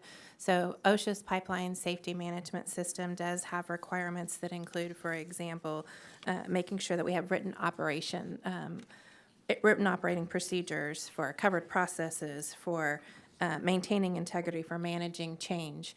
We would note that that PHMSA itself has acknowledged that the OSHA safety management imposed on gas in-plant piping is of a similar quality to what PHMSA itself would be requiring. And the duplication of that effort it's cumbersome. It brings not only duplicated demand for resources, but there can be inconsistencies. I would highlight, for example, one of the things is that we have inspectors from each of the agencies who are reviewing our operations. And when they do so, they come with different experience, different subject matter expertise. So the OSHA inspectors have familiarity with inspecting implants, for example, in refineries. The PHMSA inspectors have more experience inspecting interstate pipe transmission lines, for example. And so that the opportunity to have engage with a regulator who has more experience with in-plant piping brings more consistency and efficient use of resources that can be applied to other safety matters. Thank you. Can you discuss the challenges your members have in ensuring safe operations when two different federal regulators are overseeing the same piping? Thank you. I would repeat then that it is the complication of having two potentially inconsistent sets of requirements standing up two programs to be able to achieve similar safety desired outcomes, but through different means, with different types of inspections, different requirements, which is just a drain on resources and can be inconsistent or contradictory. Would you say this conflict and regulatory overlap, like in the case of in-plant pipes, make it more confusing and challenging to maintain safe operations for GPA Midstream members? I would. You also wrote in your testimony that PHMSA is rightfully taking action with the recent notice of proposed rulemaking. Tough position here, I can't say it. Proposed rulemaking to alleviate this regulatory uncertainty regarding in-plant gas piping. Would you agree that while the agency's proposal is welcome and necessary, Congress can and should still act to remedy this issue with a statutory fix to provide certainty for industry now and into the future? Absolutely. Yes, the notice of proposed rulemaking from SUMSA is a great start, but we would appreciate Congress making that permanent. Our members appreciate legislative predictability and certainty so they can plan for long-term operations. Thank you, Ms. Miller. Mr. Black, and I want to be, I have a minute 23. Follow up with you. Last Congress, this committee passed a strong pipeline safety reauthorization that strengthened penalties on individuals that damage, destroy, or impair the operation of pipeline facilities. I've heard from a number of pipeline workers and operators in my district who have strong concerns about worker safety due to increase in attacks and vandalism on pipelines over the last several years. Mr. Black, can you discuss why it's so important for Congress to choose loopholes and strengthen penalties on individuals that attack pipelines? And follow up, would doing so help protect the safety and security of your members, employees, and pipeline workers? Actions that tamper with the pipeline risk hurting the people who live nearby, the perpetrators themselves, and the environment. We've seen people cutting through chains to turn valves, shooting pipeline components before they are installed, and shooting using blowtorch on pipelines. Congress said no criminal penalties in the pipeline safety law for damaging or destroying, but there's a loophole. If you tamper with a pipeline but don't immediately damage or destroy it, it's not covered by the federal pipeline safety laws. If you cover that, if you take that action to close that loophole, you will protect the environment and the workforce around those, and we would encourage you to do that in your reauthorization. Thank you very much, Mr. Chairman. I yield back. Thank you. The gentleman yields back, and the chair now recognizes the gentlelady from Virginia's 4th District for 5 minutes for questions. Thank you, Chairman Latta and Ranking Member Castor, for holding this very important hearing. In recent years, we've seen several pipeline incidents in Virginia that underscore the importance of the pipeline safety program. Communities across the Commonwealth have long raised concerns about the Mountain Valley Pipeline, from construction activities contaminating drinking water to the risk of corroded pipes failing.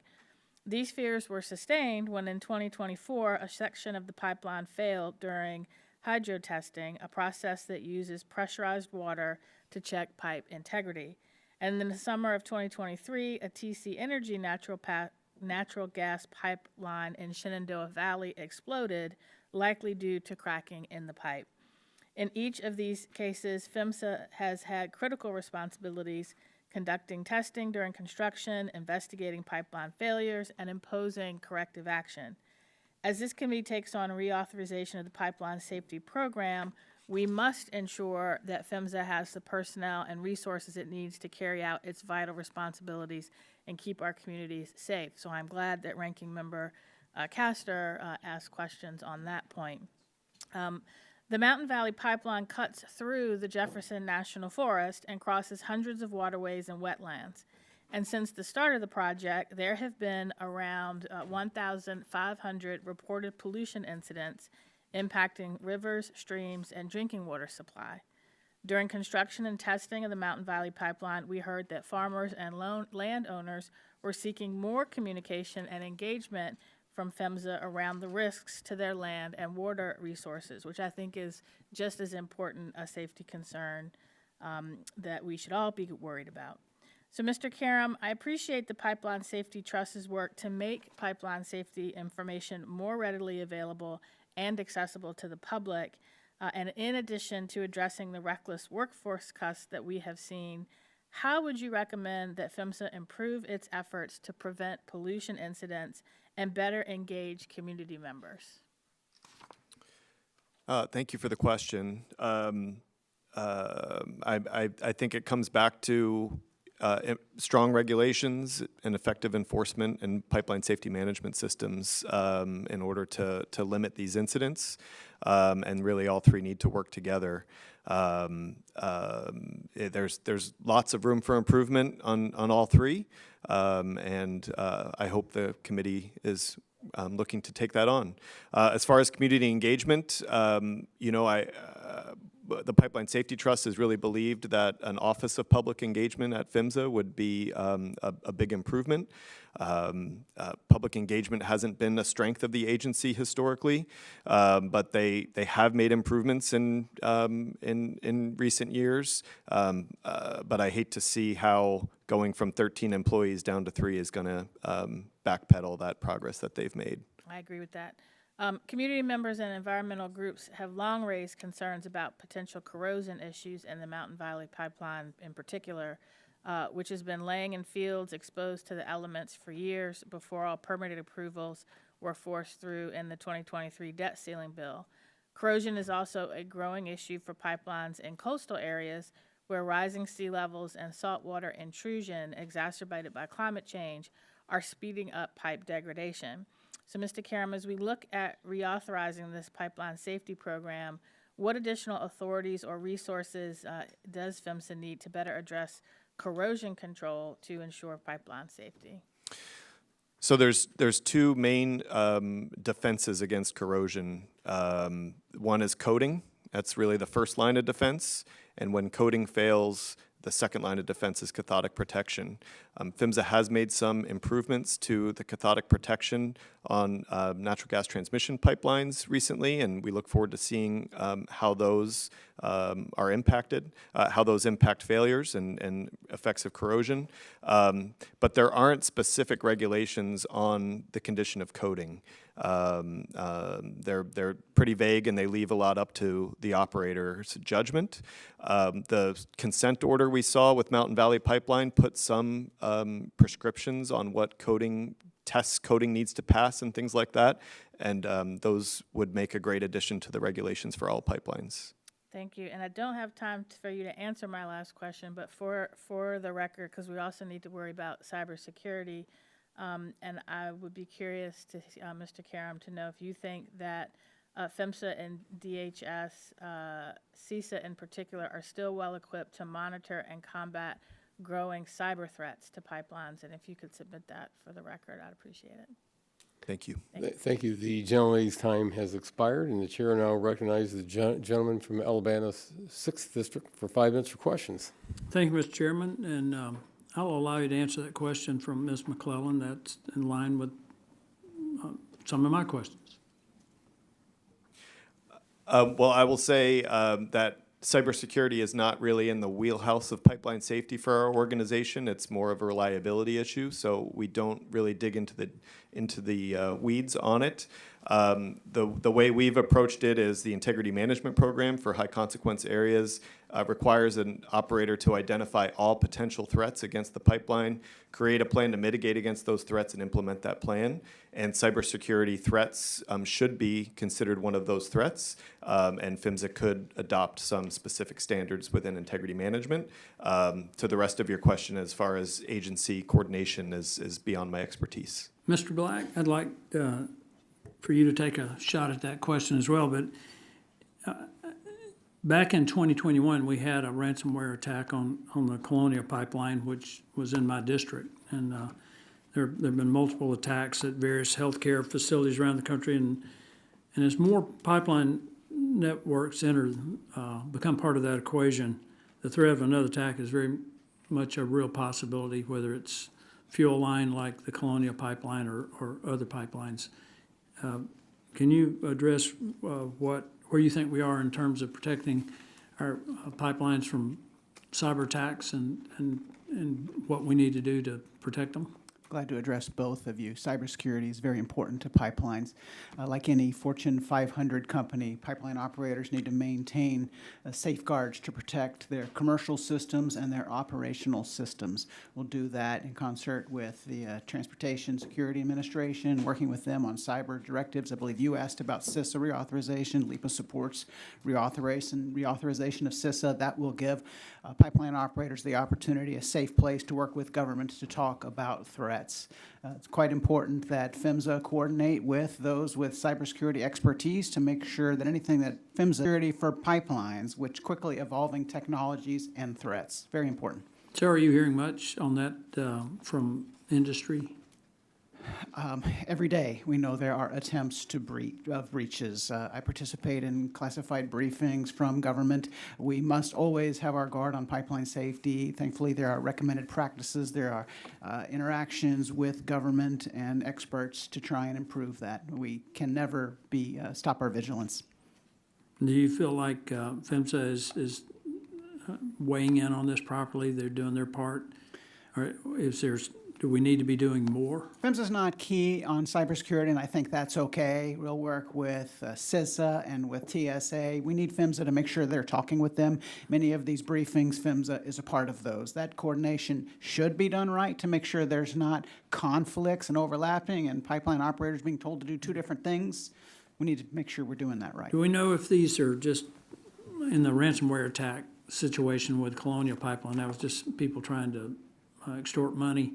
But do we have nation-state involved in this, or people who are being given safe harbors? We know they are, in China and Russia and other places to launch these attacks. Is there In this any public effort? setting, generally, yes, and I know there's people I can encourage you to talk to in government that can help take you more. But we must be vigilant and must be working on this well every Yeah, day. my concern about this transcends the pipelines. I mean, it's the critical infrastructure across the country that could be subject to a cyber attack, whether it's a ransomware attack or you know, from a state-sponsored terrorist group. I mean, it could be anything. And I think that our grid, in its totality, not just the power grid, but the entire totality of the grid, whether it's pipelines or power, we've got to make this a very serious issue, a top priority. We Americans protecting use it. all these forms of energy every day, and we can't afford to have something down from a cyber incident. You're absolutely right. Thank you for paying attention to that. Well, I appreciate your response. Mr. Chairman, I yield back. Thank you. The gentleman yields back the balance of his time, and the chair now recognizes the gentlelady from Colorado's 1st District for 5 minutes for questions. Thank you so much, Mr. Chairman, and thanks to all the witnesses. Mr. Black, I'm peering around here to you. You just said we should always have the eye on pipeline safety, and you were talking about cyber, but I'm assuming you mean in every respect. Pipeline safety is really critical for this country. Is that correct?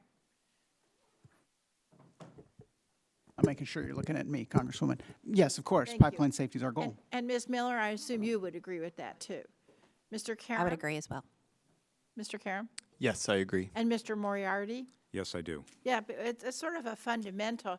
As we are transporting more material through pipelines, and many of them aging because of the administration's emphasis on oil and gas development, we need to make sure that our pipelines are safe. We need to figure out a way, preferably in a bipartisan way, to do that statutorily, and that's what we're talking about here today. But I was recently reading an article in the Wall Street Journal, and it talked about how the number of violation reviews has dropped by 95% in the first 4 months of this President Trump's second term compared to the same period under President Biden, and a 93% drop compared to Donald Trump's first term. And at the same time, the president has said that he doesn't want enforcement in a lot of these areas. And so and also, of course, then there's DOGE unceremoniously just having these layoffs across government, which we don't really know how many of those people were laid off, I don't think, at PHMSA. But given the dramatic drop of open reviews of safety violations, I'm not sure that means that there aren't violations. It just, I think, means that there aren't reviews. So, Mr. Caram, I want to ask you, isn't it true that significant pipeline incidents have not decreased over the past 20 years? That is true. So let's talk about the Keystone Pipeline leak in Kansas, which was just 3 years ago, the largest offshore oil spill in almost a decade, and the third major spill in 5 years. That was quite serious. Is that right? Yes, that was a lot of oil. A lot of oil. And then last year, a pipeline in Louisiana leaked for almost two hours because there were no pipeline operators on site, and the monitoring equipment malfunction. So that meant many residents weren't even notified of the leak. That was also pretty serious, wasn't it? Yes. And are there other examples of leaks that we're seeing that are just happening right now? Yes, you can look at the NTSB open investigation docket and see lots of examples of what the NTSB is investigating. Also, they're recently closed. There was a 1 million gallon spill off the coast of Louisiana that they just completed their investigation of, and unfortunately, there's many, many stories. So reducing the number, so the fact there's fewer safety violations, that doesn't mean necessarily there's that many, 95% fewer leaks. Correct. So before the Trump administration took over, PHMSA was already deemed to be understaffed and underfunded. Is that right? Yes. And then since President Trump took office, more than half of the senior executive roles at PHMSA are empty due to a hiring freeze and buyout offers from DOGE. Is that right? As far as I know, it is. Okay. And now the Trump administration's recent budget request would keep PHMSA's funding completely flat and is $16 million less than the Biden administration's last proposed budget. Is that your understanding? I have not looked at the president's budget. Okay. Now, so if we have flat or reduced staffing, what risk is that going to pose to public safety, do you think? Well, I believe that PHMSA was already an under-resourced, understaffed agency, given the huge charge that they have on pipeline safety and the 3 million miles of pipeline. We wanted to see significant increases to that funding, and seeing flat or reduced funding, I can't imagine how that won't impact Will that help safety. with safety inspections? We would like to see that, an increase in funding. Would the decreased funding help with increasing safety inspections? No, my understanding is the reductions in force, the inspectors were protected from those reductions in force, and they were not allowed to participate in that program, but we haven't seen any numbers on that. But I will say that beyond just inspectors, that entire agency is dedicated to safety, and they support inspectors, they support regulations and enforcement, and so any reduction would be a The reduction. gentlelady's time has expired. Thank you. Thank you very much. The chair now recognizes the gentleman from Texas's 11th District, 5 minutes for questions. Thank you, Mr. Chairman. I do have some questions that I'll get to, but does anybody have any thoughts on this last discussion we just heard, that safety incidents are out of control, or want to push back on anything? Mr. Sure, Black? I'll cover enforcement. I divide this year into 2 chapters. Before PHMSA introduced Office of Chief Counsel memos adopting mandates from Congress in the 2020 Act. Since then, I understand enforcement numbers are more similar. Before then, even when numbers were lower, the quality was high in terms of responding to the major incidents. On 2 lines, they issued corrective action orders, and the industry supports PHMSA being an effective regulator. Okay. I would just echo that our members do encourage that we have a strong and well-informed, well-resourced regulator for but not only the safety, but also make sure that we have predictable expectations for operations. Yeah, but reasonable. Correct. Being the key word. Yep, thank you. Okay, and Ms. Miller, I'll stick with you, and I'll start with the gas gathering rule. And as you're aware, this significantly expanded PHMSA's jurisdiction, bringing more than 400,000 additional miles of gathering lines under federal oversight, and they're located in districts like mine in the Permian Basin, where there's a heavy presence of production there, and very important. And the scope of implementation of this rule could have major implications for how the gathering systems are built and operated going forward. So we want to get this right. We want to be reasonable, and safety is important. It is a major concern, and there are other concerns as well. But from your perspective, what implementation challenges are operators currently facing on the ground, and how can PHMSA better distinguish between high-risk and then lower-risk areas? Again, reasonable in the way governance, which is not always the way it's done. But No, I appreciate that question very much. Yes, we do very much value the opportunity to have risk-based assessment of safety concerns.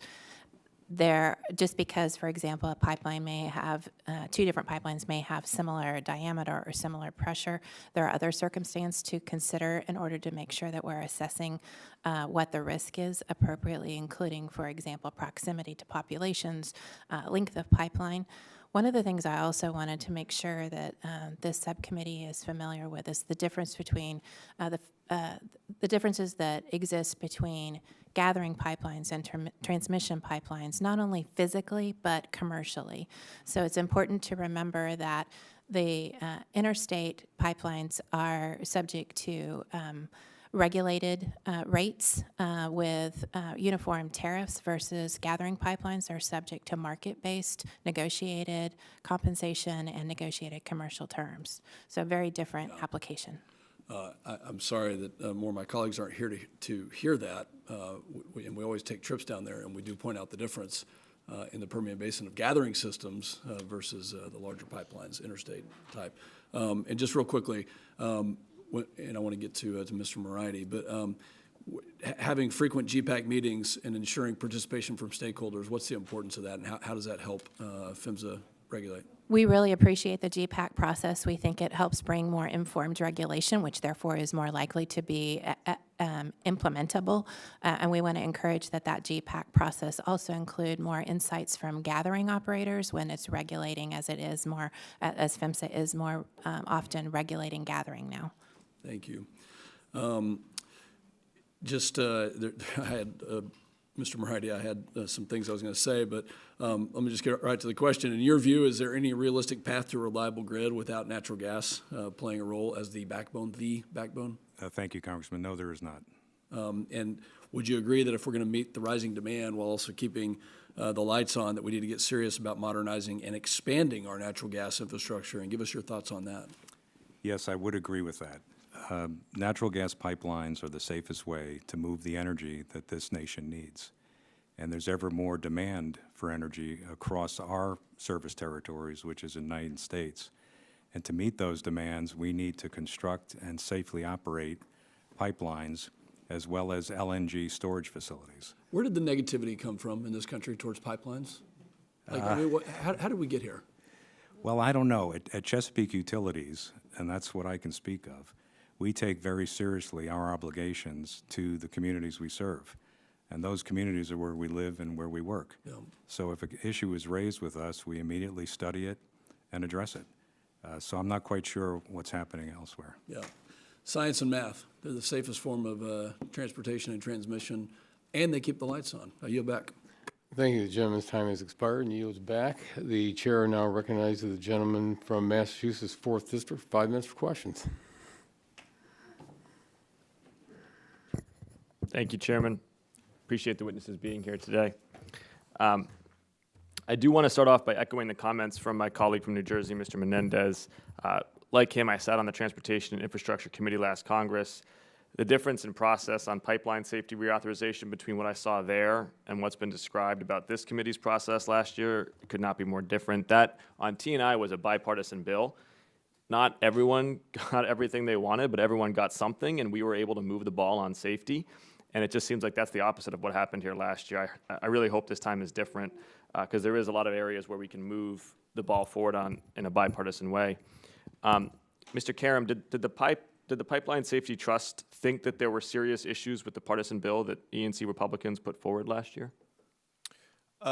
There were, as mentioned earlier, there were several provisions in the bill that had nothing to do with pipeline safety, like permitting reform, gas stove protections, and CCS well permitting that really don't have anything to do with pipeline safety. Mr. Black, you had said earlier that your constituency industry wants predictable regulation. Is that right? Yes, sir. Do you think that when items that are unrelated to the core issue of pipeline safety and that have a strongly polarized and partisan bent to them are added to pipeline safety bills, does that make the overall product more or less predictable? Well, we support Congress reauthorizing the pipeline safety laws. We supported the T&I bill and the Energy and Commerce bill. In the end, we want good policies enacted. Up to you all to how to do it.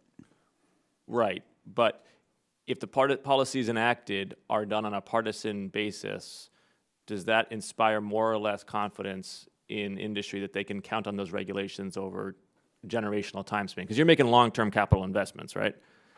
So having the goalposts move on you, not helpful. And I understand your question. We wanted Congress to act on reauthorization last time. We had priorities. We haven't achieved them. We'd like you to do it now, whatever that takes. And Mr. Caram, I assume you didn't think it was perfect, but did the Pipeline Safety Trust think that the bipartisan T&I bill was closer to the mark than the partisan ENC bill? Yes, there were some good provisions in there. We didn't think it went far enough to make a real meaningful difference on pipeline safety, but there were really good provisions that we supported and support. And did you want to weigh in on that, Mr. Black? We supported both bills. You supported both bills, but they were very different bills. So was there elements of T&I or ENC that you thought were particularly productive? I'm trying to remember. There were things that were in Energy and Commerce that weren't in T&I, and we were hoping that that would get reconciled if there was one big bill going to the floor. Bipartisan action is necessary to make a law. How you start, again, is up to you all. Our goal is smart public policies that are improving safety. Bipartisan action is necessary to make a law. Sure. Agreed. I want to be positive today, talk about some of the important things to include in a pipeline safety package rather than just the process that I didn't think was productive. One point that's come across in multiple testimonies is that some states could stand to improve their programs to prevent third-party excavation damages. Mr. Caram, could you talk a little bit about what changes states can make to those programs and how PHMSA and Congress could play a role? Sure. I think that's an area where all four witnesses agree on the improvements to be made. The Common Ground Alliance has a set of best practices for state programs, and some states implement all of those best practices and others don't. And having those as the baseline for all states, I think, would make a big improvement on damage prevention. Things like exemptions to 811. Certain states allow certain municipalities not to have to call 811, for example, and not allowing that would be great. Does anybody want to weigh in on that? All these industries are going to support improved damage prevention. There are provisions, I believe, that were in the T&I bill last time, can't remember, about energy and commerce, to move forward damage prevention, and we would support those. Yeah, the T&I bill had some good stuff in there. I'll yield back.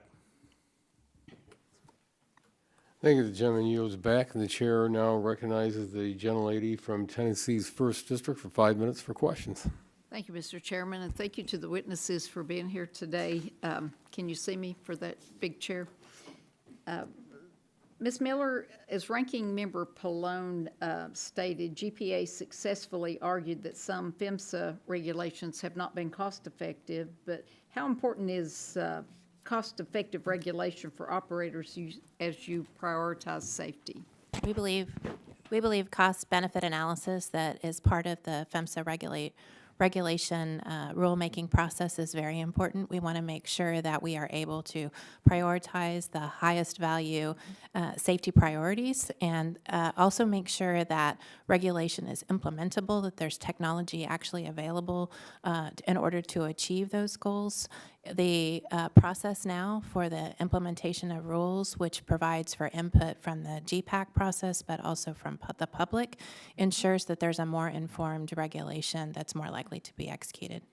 Was the leak detection and repair rule finalized by the previous administration workable for operators, and did it align with the congressional intent of the Pipes Act of 2020? We do not believe that it did. We do support leak detection and repair technologies being implemented in accordance with Congress's mandate. Okay, all right. You know, there's an increasing threat to pipeline safety, as we all know, from bad actors that wish to cause harm to pipelines and surrounding communities. In 2022, there was a movie entitled How to Blow Up a Pipeline. And it was portrayed by a group of teenagers trying to blow up an oil pipeline to protest climate change. Mr. Black, what measures have operators taken to prevent bad actors disrupting pipelines and jeopardizing public safety? It was so sad to see a movie that was glorifying attacks on pipelines. I remember at the time us encouraging federal actors to put out bulletins to be looking for copycat activities on that. Thankfully, I'm not aware of anything that happened because of that movie. Congress can help by closing loopholes to make it clear that if you're just turning a valve or damaging a pipeline component, you think you're not hurting anything, you could be leading to a pressure buildup or a rupture later that hurts yourself, people, and the environment. Absolutely. Ms. Miller, how can Congress ensure that pipeline permitting timelines are predictable and not subject to unnecessary delays and litigation? Well, we would appreciate Congress's attention to that. We do think that that permitting for pipelines, which are essential to deliver natural gas to the communities that need it, is very important, and there is an opportunity to make sure that that is a balanced process that reflects not only the need to have access to energy, but also safety and environmental protections. And we believe that's possible. We also believe that that's very important priority for our operators across the industry. Okay. Mr. Moriarty, as the U.S. expands hydrogen pipeline networks, what unique safety and regulatory challenges do these fuels represent, and how should PHMSA's mandate evolve to address them? Thank you very much for the question. It's a very good question. We have been blending hydrogen with natural gas at a facility that we have in Florida. And we've blended up to 5%. And it was not only inexpensive, but also very good for the generation that was happening there. So we're bullish on the role of hydrogen. Yeah. What we are still studying, and I think the industry is studying, is how much blending can occur without challenging the integrity of those pipelines. Yeah. Our interstate pipeline infrastructure is the envy of the world. I mean, we're able to deliver energy and so many others, you know, to the people here in the country as well as to the industry. So we see further study on that is helpful as you consider PHMSA's reauthorization. Okay, thank you, sir. And with that, Mr. Chairman, I yield back. Thank you. The gentlelady yields back, and the chair now recognizes the gentlelady from North Dakota for 5 minutes for questions.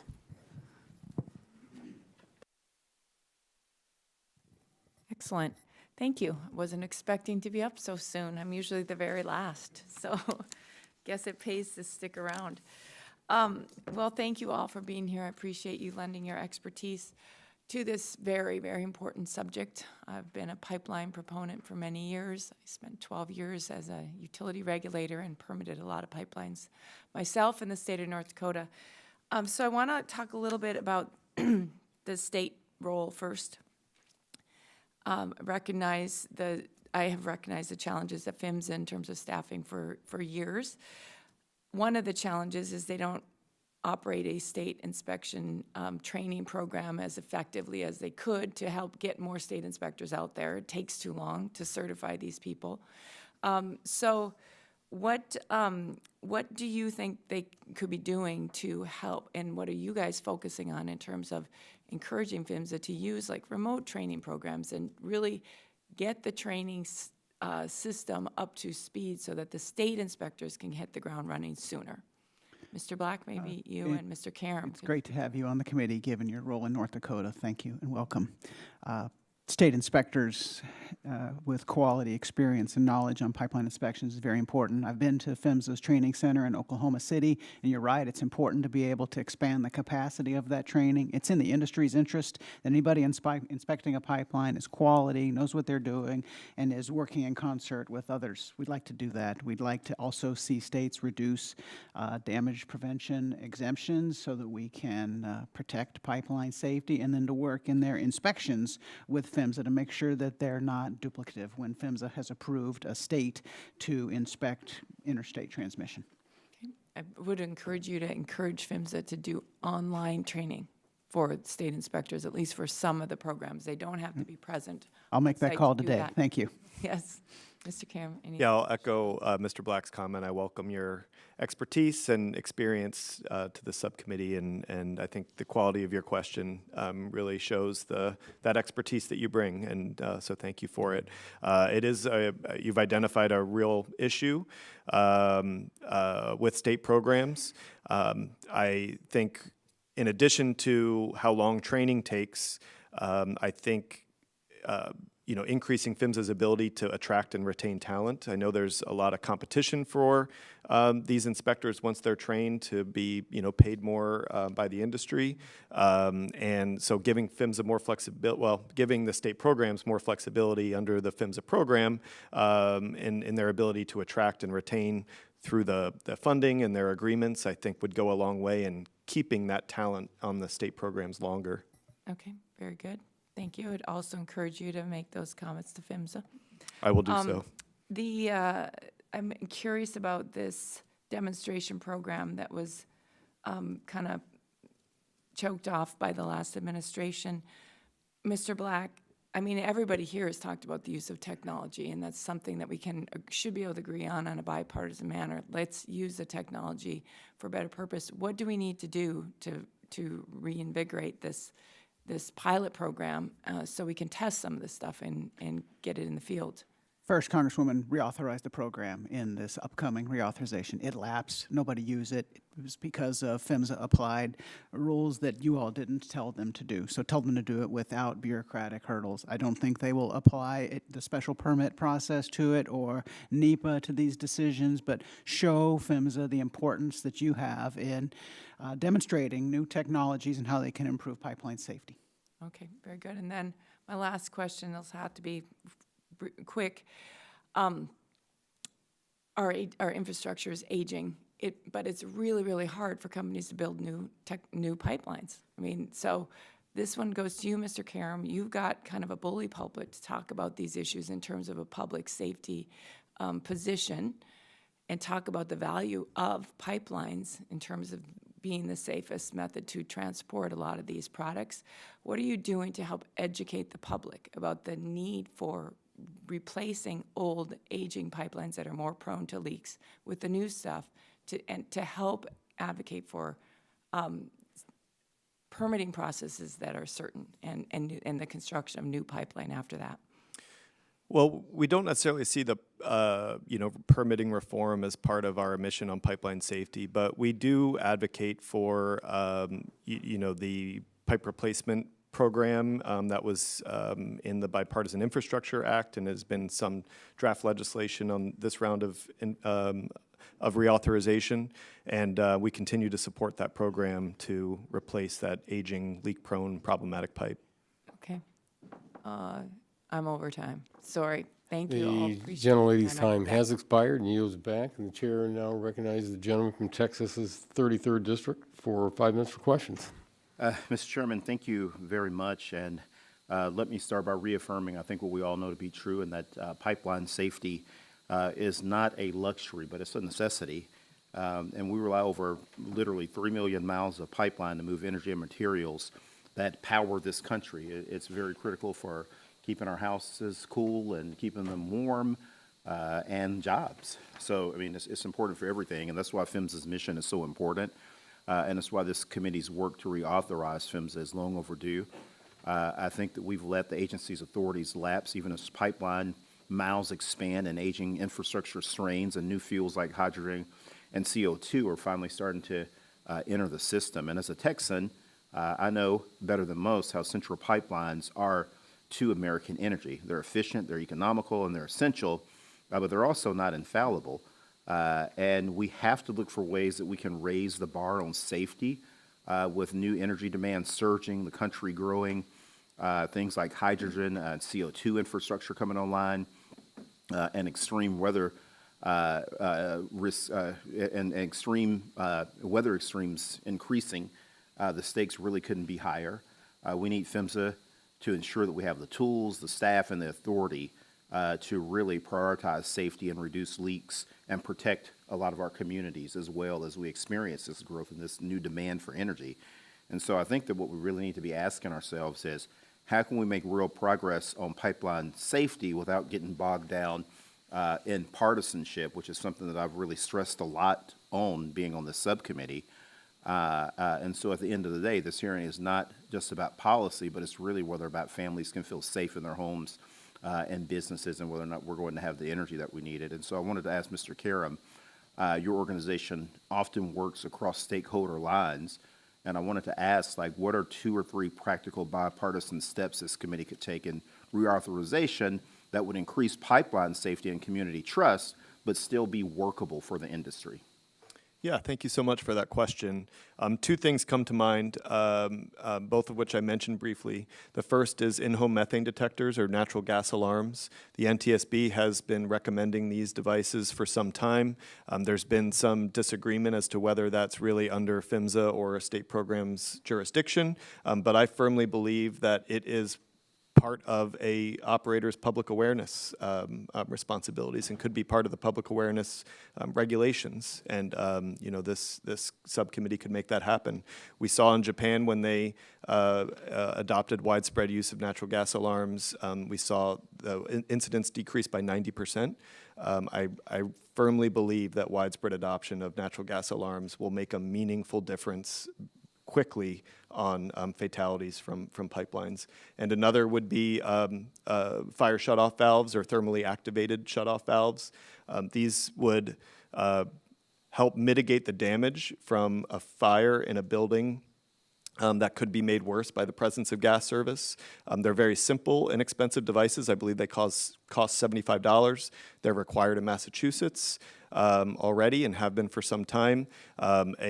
A low melting point polymer keeps the valve open. When exposed to heat, it automatically closes, and it would prevent gas from making that fire worse and fueling it. They don't require any ongoing maintenance, and they're very easy to install on existing service lines. Yeah, I also wanted to ask you, we know that communities are more likely to push back on CO2 and hydrogen projects if they don't understand the risks or benefits, and we now see this happening across the Midwest with the CO2 pipelines.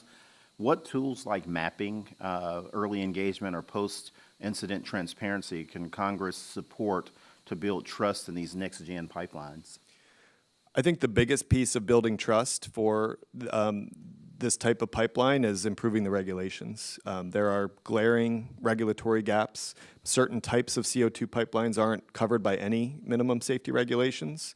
And the regulations that do apply, the pipelines that are covered by regulations, those regulations don't really address the unique physical properties and risks that CO2 pose. So I think the biggest thing that could be done for building trust in these pipelines is modernizing the regulations. Yeah, that makes sense. And Mr. Chairman, as I get ready to close, I hope that too we can address this again to talk about how we can get the public more involved before something bad happens. Oftentimes it takes something really bad to happen before the public really gets engaged. We need to start looking at how we can get in front of a lot of these things and not just be responding to unfortunate situations. I yield back. Thank you. Thank you very much. The gentleman's time has expired and yields back. The chair now recognizes the gentleman from Georgia's 12th District for 5 minutes for questions.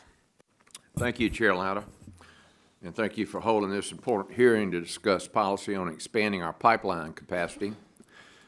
I want to thank the witnesses for being here to testify. Building up our pipeline capacity is critical to delivering affordable energy to our constituents across the country and our allies. We've heard from the witnesses that pipelines are the safest way to deliver energy. As we are working on modernizing the role of Pipeline and Hazardous Materials Safety Administration of PHMSA, it is critical we ensure it works to enhance our pipeline infrastructure. Mr. Moriarty. Yes, sir. You work in the local distribution of natural gas. Could you expand on how you get gas safely into communities and the need to build up pipeline capacity to deliver low-cost energy to consumers? Well, thank you very much for that question. I would like to answer it by an example. Somerset County in Maryland did not have access to natural gas. The county there was desperate to get new energy delivered because of the economic development that would occur and the increase in employment. We work closely with the community as well as with the state, and we now built a pipeline into Somerset County, so for the first time, they have access to natural gas, which has led to more building, more manufacturing, and more jobs. That's a great example, and thank you for that.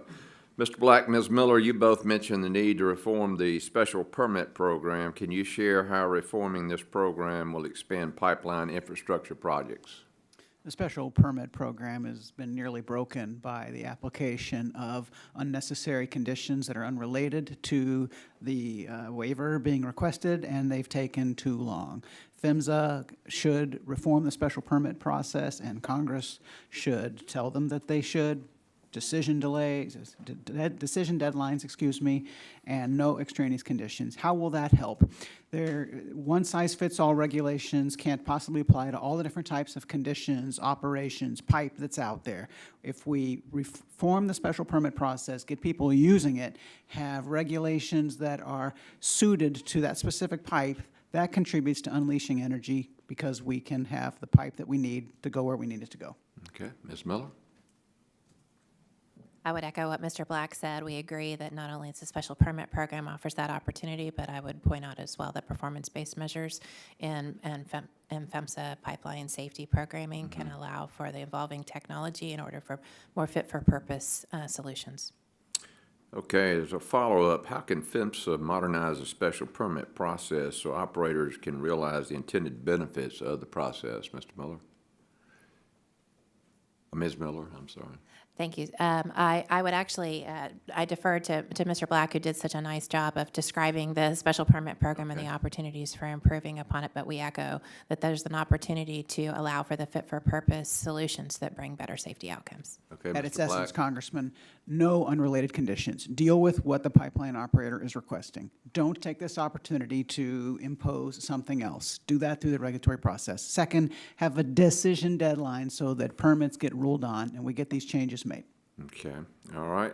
Ms. Miller, it's my understanding that you have some LNG members. I believe exporting LNG to our allies is key to our national security. Can you share how updating pipeline safety programs would be beneficial to our LNG exports?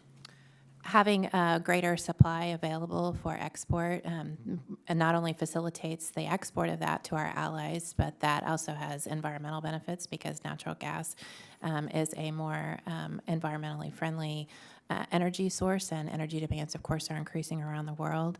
And making that available across the world, our American natural gas around the world provides benefits for us all. Yeah, and this is a great opportunity for us to maybe reverse the trade deficit issues and other things that obviously the president's working on. Would that be correct? I agree. Yeah, okay. All right. Well, thank you so much to you all for being here today. And with that, Mr. Chairman, I yield back. Thank you. The gentleman yields back the balance of this time. The chair now recognizes the gentlelady from Washington's 8th District for 5 minutes for questions. Thank you, Mr. Chairman, and thank you to our witnesses. I want to start just by expressing how important pipeline safety is all over, but particularly in my home state. It's been about 26 years since the Olympic pipeline explosion in Bellingham, which is less than an hour from my district. And this tragedy killed 3 young people, injured 8 more, and severely impacted the ecosystem and the nearby communities. And many of the safety protections and considerations currently in place stem from this tragedy. So I just wanted to remind us all why we're here and why PHMSA is so important. I'd love to just turn to hydrogen, a fuel that Washington State is heavily investing in. Mr. Moriarty, in your testimony, you discussed the role that your utility plays in the Mid-Atlantic Hydrogen Hub. I was wondering if you could discuss the economic opportunities that this hub will bring to your region. Thank you for that question. There was a great deal of excitement when Mach 2 was announced, which is our hydrogen hub in the Delaware, Pennsylvania, New Jersey. Our role as a company was going to be to use our safety town, which is where we have built little houses and little facilities. And I say little, it's just all the appliances that you would use are in there. And we use that to train our employees, but also to train first responders. Our role at Mach 2 was going to be to blend hydrogen into those energy sources to see how they reacted, and then to help train our folks and others to do that. So there was a great deal of excitement when it first started. That is really cool that Mach 2 has a safety town there to do practice and drills. and I think it all makes all of us feel better. We also were very excited about, and we are very excited about being a hydrogen hub in Washington State. In particular, in Washington, where we have 70% of our power comes from hydropower, there it's clean hydrogen, which is particularly exciting. It's a way to store that excess energy, and it's one of the reasons I'm so disappointed that this administration and House Republicans are undermining the efforts toward hydrogen, which is one of our important future fuels. When they deliberated about the one big ugly bill, they slashed tax credits for clean energy, including weakening the 45V clean hydrogen tax credit, which is crucial to get this nascent hydrogen industry off the ground. And both Mach 2 and the Pacific Northwest Hydrogen Hub may be on the chopping block, according to some leaked documents. I will also note that one of the largest hydrogen hubs is in Texas, and that these exist in red states and blue states and all over, and we need to be thinking about the future. For the purposes of this hearing and safety, I just wanted to discuss, again, the knowledge gaps that we still need to fill in terms of how to integrate hydrogen fuel into the existing pipeline systems and infrastructure through blending, and later, hopefully, maybe even on its own. And these safety issues have not been fully discussed.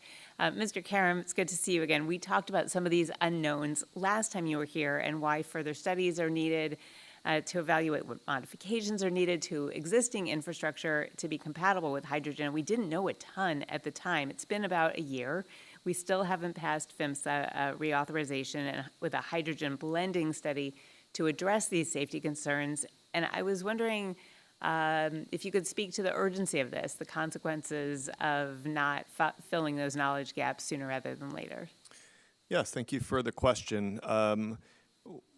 At this point, operators do not need to report to anyone, including PHMSA or their state regulator, if they are blending hydrogen into their system, as long as it's below 50%.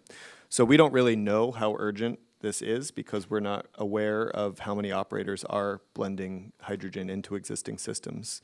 I will say that the knowledge gaps and research gaps and regulatory gaps that we discussed last time are largely still present. There hasn't been a lot of progress made as far as I know. Well, I hope the way we discover the problems isn't through a catastrophe at Safety Town and figuring out where there are gaps in our knowledge and pipelines. So I want to thank you, and I will yield back unless you want to use those 6 seconds. You looked eager to say something. No, okay, I will yield back. Thank you. Thank you. The gentlelady yields back, and the chair now recognizes the gentlelady from Iowa's 1st District for 5 minutes for questions. Thank you so much, Chairman Latta and Ranking Member Castor, for holding this important hearing on pipeline safety. American energy dominance requires modern pipeline infrastructure and effective regulations that truly consider the cost-benefit of additional bureaucratic barriers. These pipelines heat our homes and power our farms. They deliver energy affordably and safely across the country, making modern life possible. To think if we replaced every pipeline with a semi-tractor trailer truck, tanker, or rail car, how much more safety would be put at risk. We need clear federal standards, not 20-year-old rules that ignore modern technology and innovation. This isn't complicated. Focus on actual safety, streamline permitting. American energy security depends on building the infrastructure, and that means smart, targeted policies, not one-size-fits-all mandates that threaten reliability and investment. And to your point, Mr. Moriarty, I have, since I've been in Congress, which was January 3rd, 2021, have been talking with 2 of my counties in southeast Iowa along the Mississippi River who desperately want more pipeline natural gas delivered to them, and it is absolutely affecting economic growth, and they've lost businesses relocating there because of this issue. And Mr. Black, your members use advanced technologies for leak detection voluntarily. Why is flexibility important in allowing operators to deploy the right technology for their specific systems rather than having a prospective mandate from the federal government? Well, first, technology, Congresswoman. There are lots of different types of pipelines. There are ones that have many laterals and many injection points and takeoffs, and there are ones that just go one direction. It's important to have a leak detection program that reflects the characteristics of that system. If there are prescriptive regulations, first, those might become quickly obsolescent by advancing technology. Second, they might not reflect the unique characteristics of that pipelines. Right now, PHMSA inspects pipeline operators, asks them about how they're approaching their pipeline system, and has that type of conversation. That's the way that it should be. So it's sort of like the federal government telling a farmer how much input, how much pesticide, fungicide, fertilizer, when to harvest, when to plant, not knowing when the corn's dry, when the ground's ready, how much rain they're expecting, and if there's flooding. That sounds right. Okay, thank you. Mr. Moriarty, Congress mandated a safety program for idled pipelines in 2020, but it hasn't been implemented. As an operator, what unique risks do idle pipelines pose, and why do we need federal standards? Thank you for that question. Idle pipelines are wasted capacity that could be repurposed for other uses. We try and ensure that all the pipelines that we have are fully utilized and they're safe. I think when you idle a pipeline and it's not being used, you just raise the risks of safety with those pipelines. Again, for Mr. Moriarty, you described sophisticated cybersecurity measures at Chesapeake. How can PHMSA support industry-led cybersecurity efforts without creating duplicative regulations with TSA and other agency requirements? Well, thank you very much. Cybersecurity is one of the top risks that face companies like ours. We have invested a great deal in a cyber team. We have one of the best in the country, and we're very, very proud of that. We have attacks daily from nation states and others. We have partners at the FBI and other places that we deal with where we share information. I think if PHMSA were to step in, we'd want a holistic approach because time is of the essence when you're dealing with a cyber event. Thank you. And Ms. Miller, CO2 has been used for enhanced oil recovery for decades, helping maximize domestic energy production. Can you explain how CO2 infrastructure supports traditional oil and gas operations and why it's important for American energy security? Thank you for that question. Actually, few of GPA Midstream members currently operate or are planning to operate CO2 pipelines, but we recognize the importance of having the pipelines available to solve and support some of the environmental opportunities available in the industry. We do support strong pipeline safety for all pipelines, including CO2, and we would support PHMSA's process to establish those rules properly. Are there risks associated with the CO2 pipeline versus other pipelines if proper safety protocols are put in place? I would have to follow up for you, but I'd be happy to. All right, thank you so much. I yield back. Thank you. The gentleman yields back. The chair now recognizes the gentleman from California's 15th District for 5 minutes for questions. Thank you, Mr. Chair, and thank you to all of our witnesses today. This is an incredibly important topic to my district. 15 years ago, a natural gas pipeline exploded in the Glenview neighborhood of San Bruno, just a few miles from my home in South San Francisco. Eyewitnesses said that the fireball shot over 1,000 feet into the air. The blast killed 8 people, injured dozens more, and destroyed or damaged more than 100 homes. The impact on the community was devastating and long-lasting, and it's exactly why we need to get this right. An NTSB report concluded that, quote, no one knew whether the pipeline under San Bruno was safe, not the utility, not the state regulators, and not the federal regulators, end quote. They went on to call it a failure of the entire system, a system of checks and balances that should have prevented this disaster. So, Mr. Caram, can you walk us through the root causes of the 2010 San Bruno explosion, specifically the organizational breakdowns and regulatory gaps that allowed such a catastrophe to occur? Well, I can do my best. It's been a little while since I've looked at that NTSB report, but I recognize we're coming up on 15 years in September, and my heart goes out to that community and your community. There was a section of pipe there that I don't think a lot of operators would consider pipe. And because of the lack of initial testing standards, requiring to pressure test that pipe, it was never allowed to fail under that hydro test to discover that it wasn't capable of handling that pressure of natural gas. A lot of that came from acquisitions and lack of record keeping through acquisitions from company to company. And so the NTSB report had a long list of recommendations on how operators could get to know their system to make sure that they would be able to identify if there were that kind of rogue pipe somewhere in their system susceptible to fail.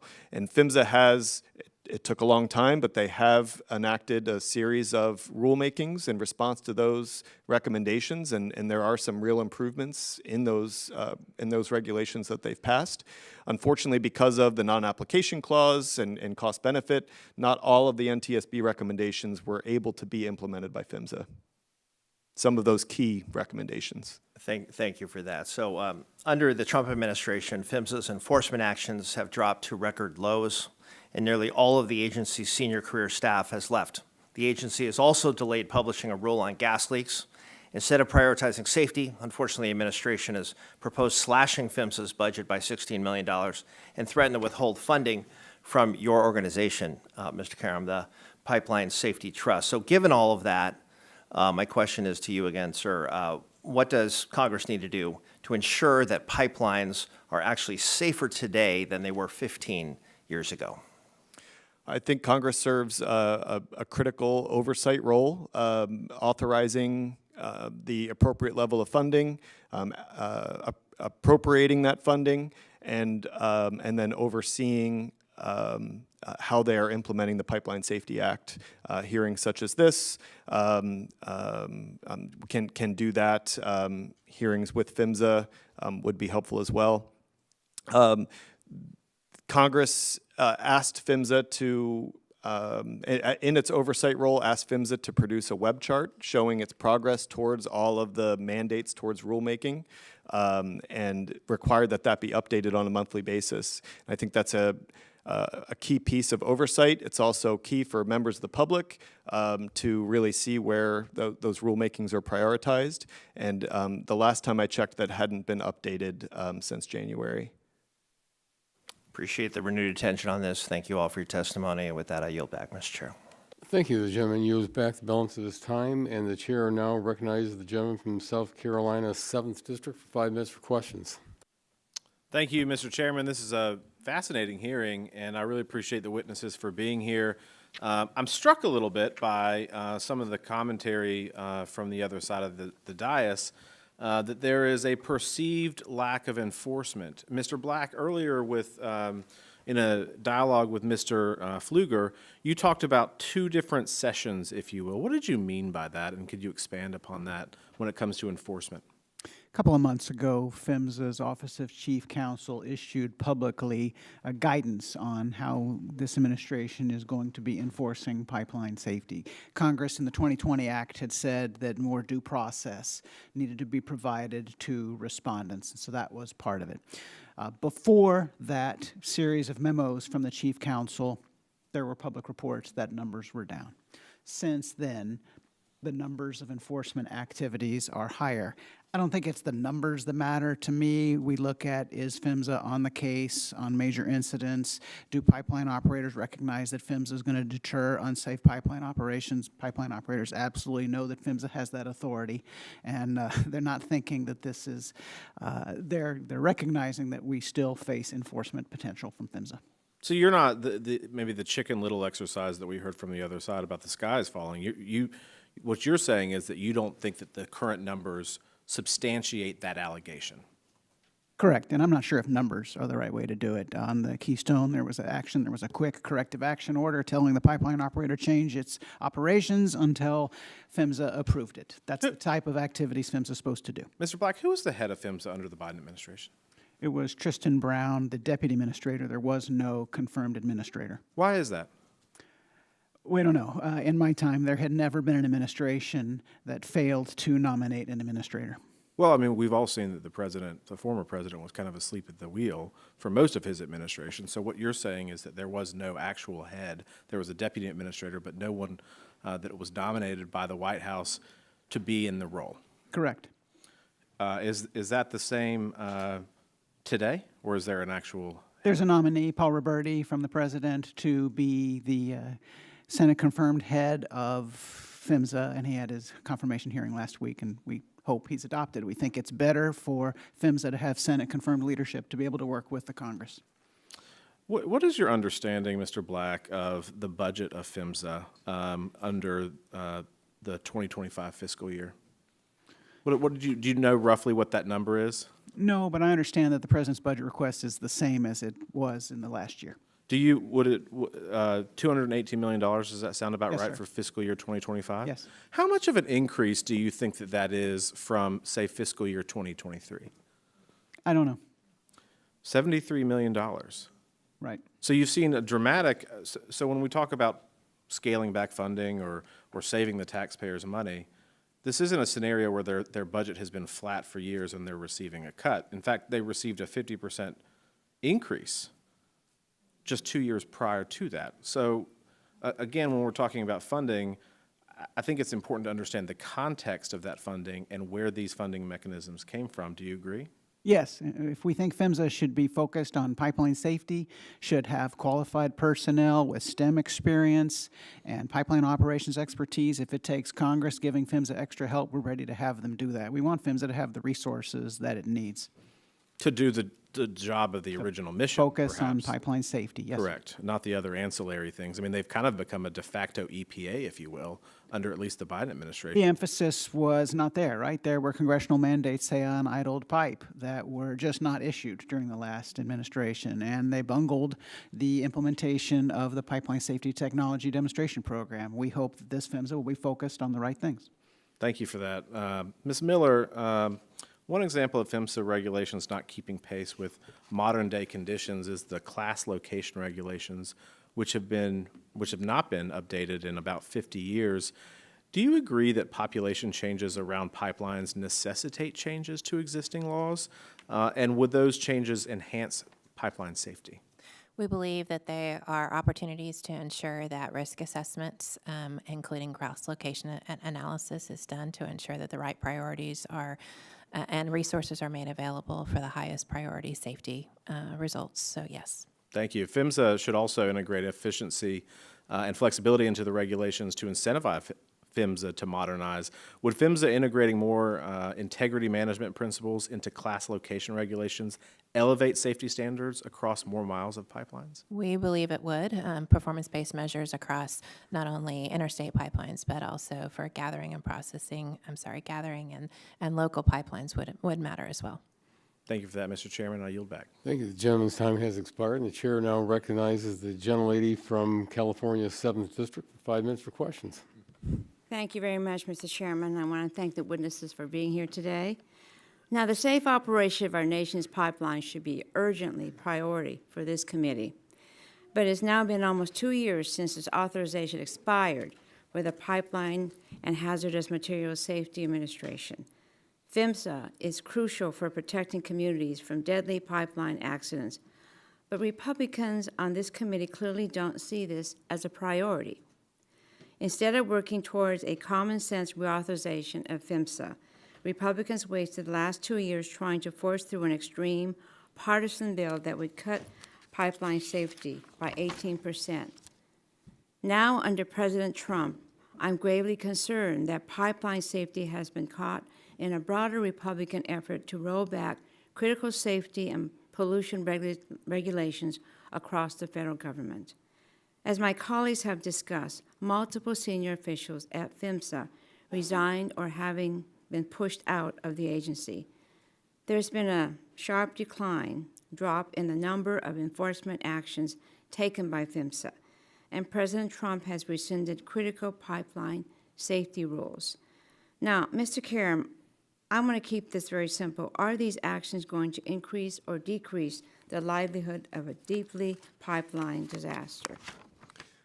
Thank you for that. as I stated before, I believe strong regulations and effective enforcement are critical to pipeline safety, and actions that erode those, I fear, will hurt pipeline safety. Exactly. Mr. Caram, this looks like a deliberate effort to cripple PHMSA's capacity to act as an effective safety regulator in order to benefit the oil and gas industry. Would you disagree? I can't speculate as to the motivations behind the actions. Okay. So it's not just PHMSA. This is part of a pattern. EPA staff has been told not to enforce pollution rules. The Department of Energy has been ordered to stop enforcing efficiency standards. The Department of Labor has been ordered to stop enforcing anti-discrimination laws. This is a deliberate, coordinated effort to weaken the protections that keep us safe. Now, I want to focus on the new rule for carbon dioxide pipelines for a moment, because I think it demonstrates this point. As you mentioned in your testimony, it's now been 5 years since the CO2 pipeline disaster in Mississippi that sent 45 people to the hospital. PHMSA proposed new rules to prevent this disaster from happening again, but President Trump immediately withdrew the new rule just as new CO2 pipelines are being built across the country. Mr. Caram, can you briefly describe some of the unique challenges and concerns surrounding the carbon dioxide pipelines? Sure. So CO2 is an asphyxiant, and it's heavier than air. And it's usually transported in a pipeline in a dense phase. In the event of a pipeline rupture, large amounts of CO2 can escape from the pipeline, and it can move in long distances close to the ground in dangerous and even lethal concentrations. It's odorless, it can be invisible, making it really difficult to detect. So all of these unique physical properties really present unique risks relative to other types of pipelines and unique emergency response challenges as well. How do the new proposed rule for CO2 pipelines address these challenges? Well, it proposed new standards to ensure that ruptures would be less likely to occur, like stronger construction and design standards and real-time monitoring. It also made sure that all parts of the pipeline where a failure could affect a community would be subject to stricter safety standards, and it also made improvements to an operator's responsibility to ensure strong emergency response. So does the president's decision to kill this rule make communities more safe or less safe? Well, if it's between finalizing the proposed rule or not modernizing the regulations, not modernizing the regulations makes communities less safe. Less safe. Mr. Caram, without new safety rules, we'll see another tragedy like the disaster in Mississippi. I certainly hope not. We will be relying on operators to follow voluntary industry standards instead of the law. Okay, let me just talk about hydrogen blending. Blending hydrogen into natural gas pipelines also prevents new safety concerns that need to be addressed. Mr. Caram, can you briefly describe some of the unique challenges and concerns with hydrogen blending? In about 5 seconds. I'm not sure I can do that in 5 seconds. Okay. Could the lady submit the question to the witness? I certainly. In writing? Thank you very much. Thank you very much. Thank you. The chair now recognizes the gentlelady from Florida's 15th District for 5 minutes for questions. Thank you, Mr. Chairman, and thank you to our witnesses for being here with us today. As American demand for energy continues to grow, it is essential that our pipeline infrastructure is prepared to meet this need. Pipelines are critical for transporting oil, natural gas, and our other energy resources. My home state of Florida is a large producer of electricity and relies heavily on pipelines to deliver energy. So I appreciate your testimony and the discussion. Mr. Moriarty, I'd like to return to something you said just a few moments ago. You mentioned that one of the top risks you perceive for pipeline safety is, in fact, cybersecurity. Would you share with us a bit more about the cyber threat landscape you are seeing and how you're partnering with federal agencies like the FBI and CISA to meet that threat? Thank you very much for the question. I guess what I would say to start with is because of the cyber threat, we took our SCADA system, which is responsible for the operations, safe operations of our systems. We took that off our corporate system, and we put it into what we call a DMZ zone, which means nobody can get access to it. So even if there is a breach somewhere on our system, it won't get into the pipeline safe operation. Every day, we have threats. We have a scoreboard where we see threats coming in real time. Because of the investments we have made, most of those are stopped before they become a real threat. However, if there is a threat, it is sequestered and then is studied by our team. And then we report that to the various authorities, the FBI and others, and we have briefings constantly with the federal partners to help us address this. And Mr. Black, in your written testimony, you recommended the authorization of a voluntary information sharing program. In his confirmation hearing, PHMSA nominee Paul Rayburn emphasized the importance of information sharing specifically on cybersecurity. Would you share with us more your perspective on that subject?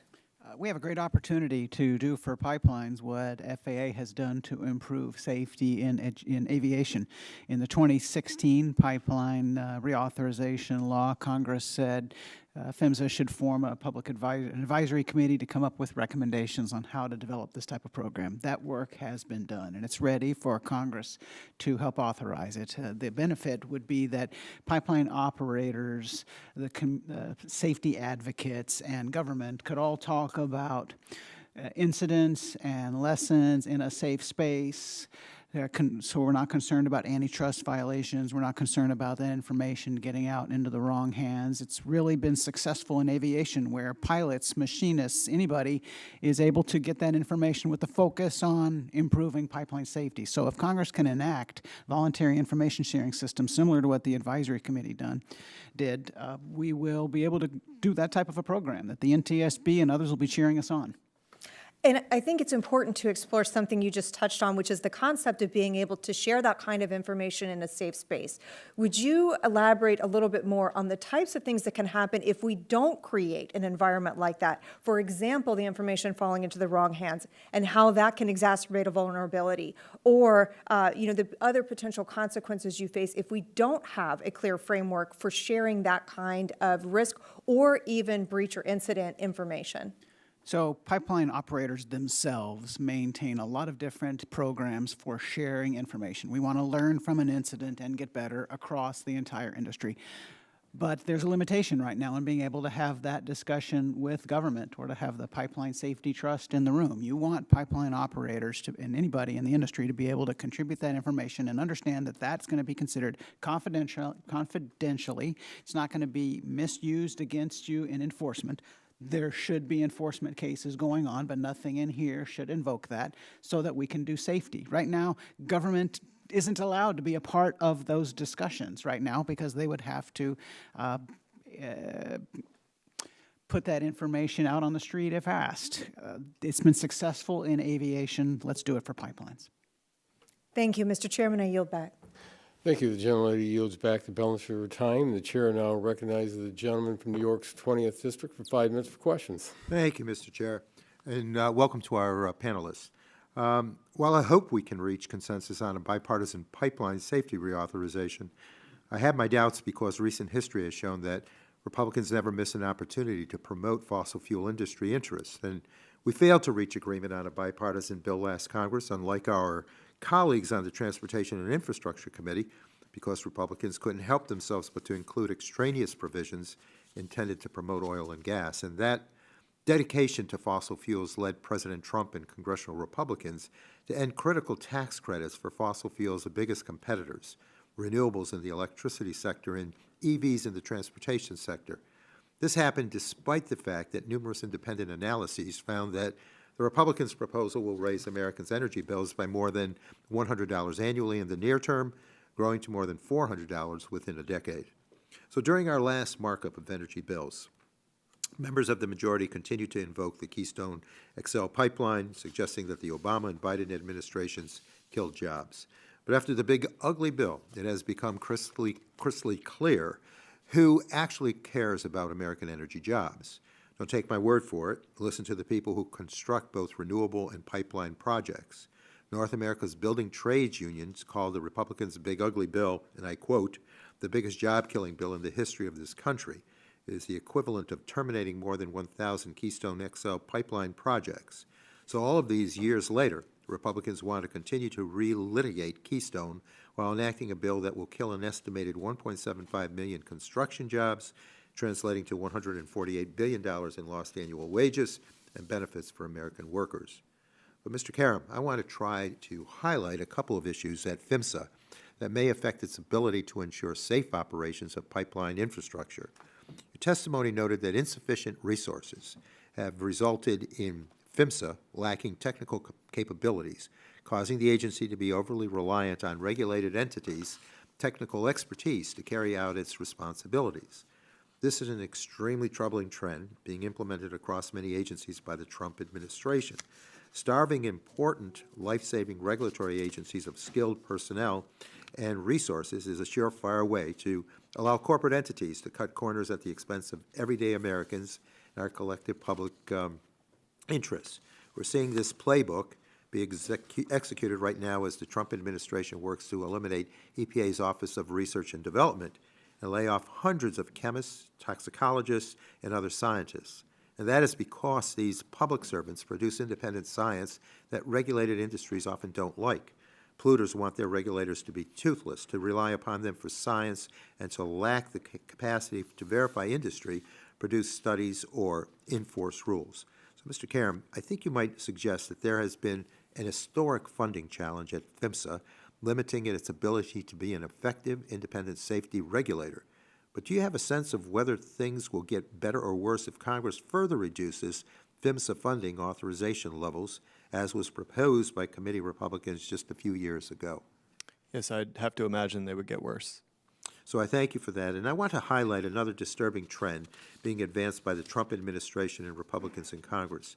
Between the ongoing appropriations process and the Big Ugly Bill, federal budget cuts are pushing more and more costs onto state governments, which will require states to fill funding gaps or be forced to cut benefits and services. So, Mr. Caram, am I correct that states are partners in the effort to conduct inspections and oversight of pipelines? Yes, the vast majority of the pipeline mileage in this country are under state jurisdiction for inspections and enforcement. And if that commitment by the feds is reduced, what happens to the states? Yes, state programs, as we've heard throughout this hearing, are in need of that funding. They can get up to 80% of their pipeline safety program reimbursed by federal funds through that state grant program, and historically they have not come close to that 80%. So if states are unwilling or unable to cover more of the cost to be effective partners, will that make Americans more or less safe from potential pipeline risks? I would imagine less safe. Less safe. So not an outcome that we should all be working towards. So if we can avoid that, we should do our best to do so. With that, I thank you and yield back, Mr. Chair.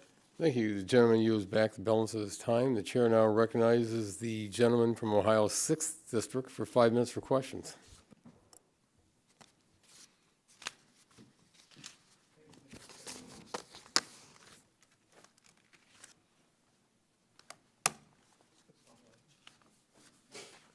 I'm pretty loud, I'll just speak. Thank you, Mr. Chairman. My attention will be directed at Andy Black. I hope you're doing well today. So thank you for your support in liquid energy. I really appreciate that. My district really much relies on it. So several points of focus of how safe pipelines could actually make the Ohio 6 a better place to live is we are now have a project of a cracker plant which will mimic the Monaca cracker plant, which is across the border in Pennsylvania. It's a $12.5 billion project. A lot of union jobs will be building that. It's very exciting. It's going to crack the gas into butane, propane, heavy gas, liquid gas, all kinds of exciting things. In the Ohio Senate, I was instrumental in building 3 gas power generated plants. It was a thrill of mine. We right now have about $40 billion worth of potential investors that are going to come to the Ohio 6, and we're going to build 6 or 7 more of these. And so what's going to happen is the Ohio Senate right now has Senate Bill 2, which is an energy bill, which is going to direct state money to coexist with federal money as a united force to developing energy. Data centers are coming up, AI advancement centers are coming up, and general manufacturing is coming all along the Ohio River. Pipelines support this industry and sometimes run through our neighborhoods, and they need to be safe. One of the most exciting things is the evolution of the pipelines that I have seen in my career and the development of what you call the smart pipeline, which I think most of the public is ignorant on. Smart pipeline actually allows for a safer progress of moving gas around through these neighborhoods. The liquid and gas pipeline advisory committees were created decades ago with the help of PHMSA on safety rulemaking and policy development. What is your personal perspective on the value of these advisory committees and their existence with safe pipelines? Well, the project that you mentioned in Ohio and those in the Marcellus are great, wonderful examples to create jobs to benefit and to not have to take it all down to the Gulf Coast, right? So it's great for our country to have that flexibility. The advisory committees were created by Congress to make regulations better, right? Any proposal that PHMSA has needs to go to the gas or liquid or sometimes both, and that can make for a good exchange on helping people understand how a regulation should be modified to be more feasible, practical, economical. So it's good that we have those advisory committees, and we would look forward to future regulations going there. I think that's really exciting. I think in making these committees even more strong is really what the exciting part is. Right now, these committees are meeting 4 times a year. In your personal opinion, do you think that needs to happen more frequently? And what better ways can we put to have guardrails inside these committees to have more safety, more rulemaking, more compliance to industry so the industry becomes a safer process? I know some of my gas colleagues believe it's important to have a certain number of advisory committees. To me, quality is more important than quantity. Let's make sure those advisory committee members are up to speed, not just on regulation, but also on technological developments so that everybody understands what the latest possibilities are. That may take more meetings. Do you think it's possible that we could take the political bent away from these advisory committees so it could be more of a bipartisan approach where everyone's voice could actually be represented in the committee and nobody would feel left out or threatened to be part of this process? Yeah, they're constructed that way, and they should be. Yes, sir. Well, I thank you so much for your thoughts on this. And with that, Chair, I yield my time. Thank you. The gentleman yields his time back, and the chair now recognizes the gentlelady from New York's 14th District for 5 minutes for questions. Thank you so much, Mr. Chairman.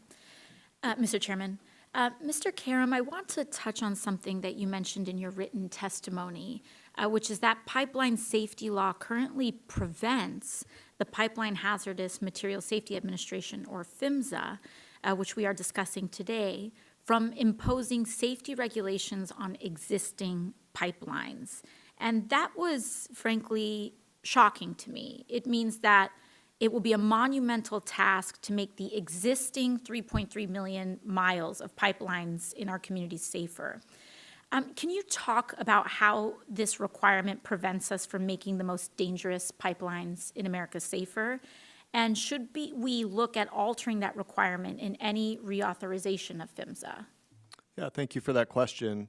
The Pipeline Safety Act passed by Congress has a section in it, a provision, where it says that any design, construction, or initial testing standards adopted by PHMSA cannot apply to existing pipelines, only new and replaced pipelines. So, operational regulations and things like that can apply to existing pipelines, but those, initial testing, design, and construction standards cannot.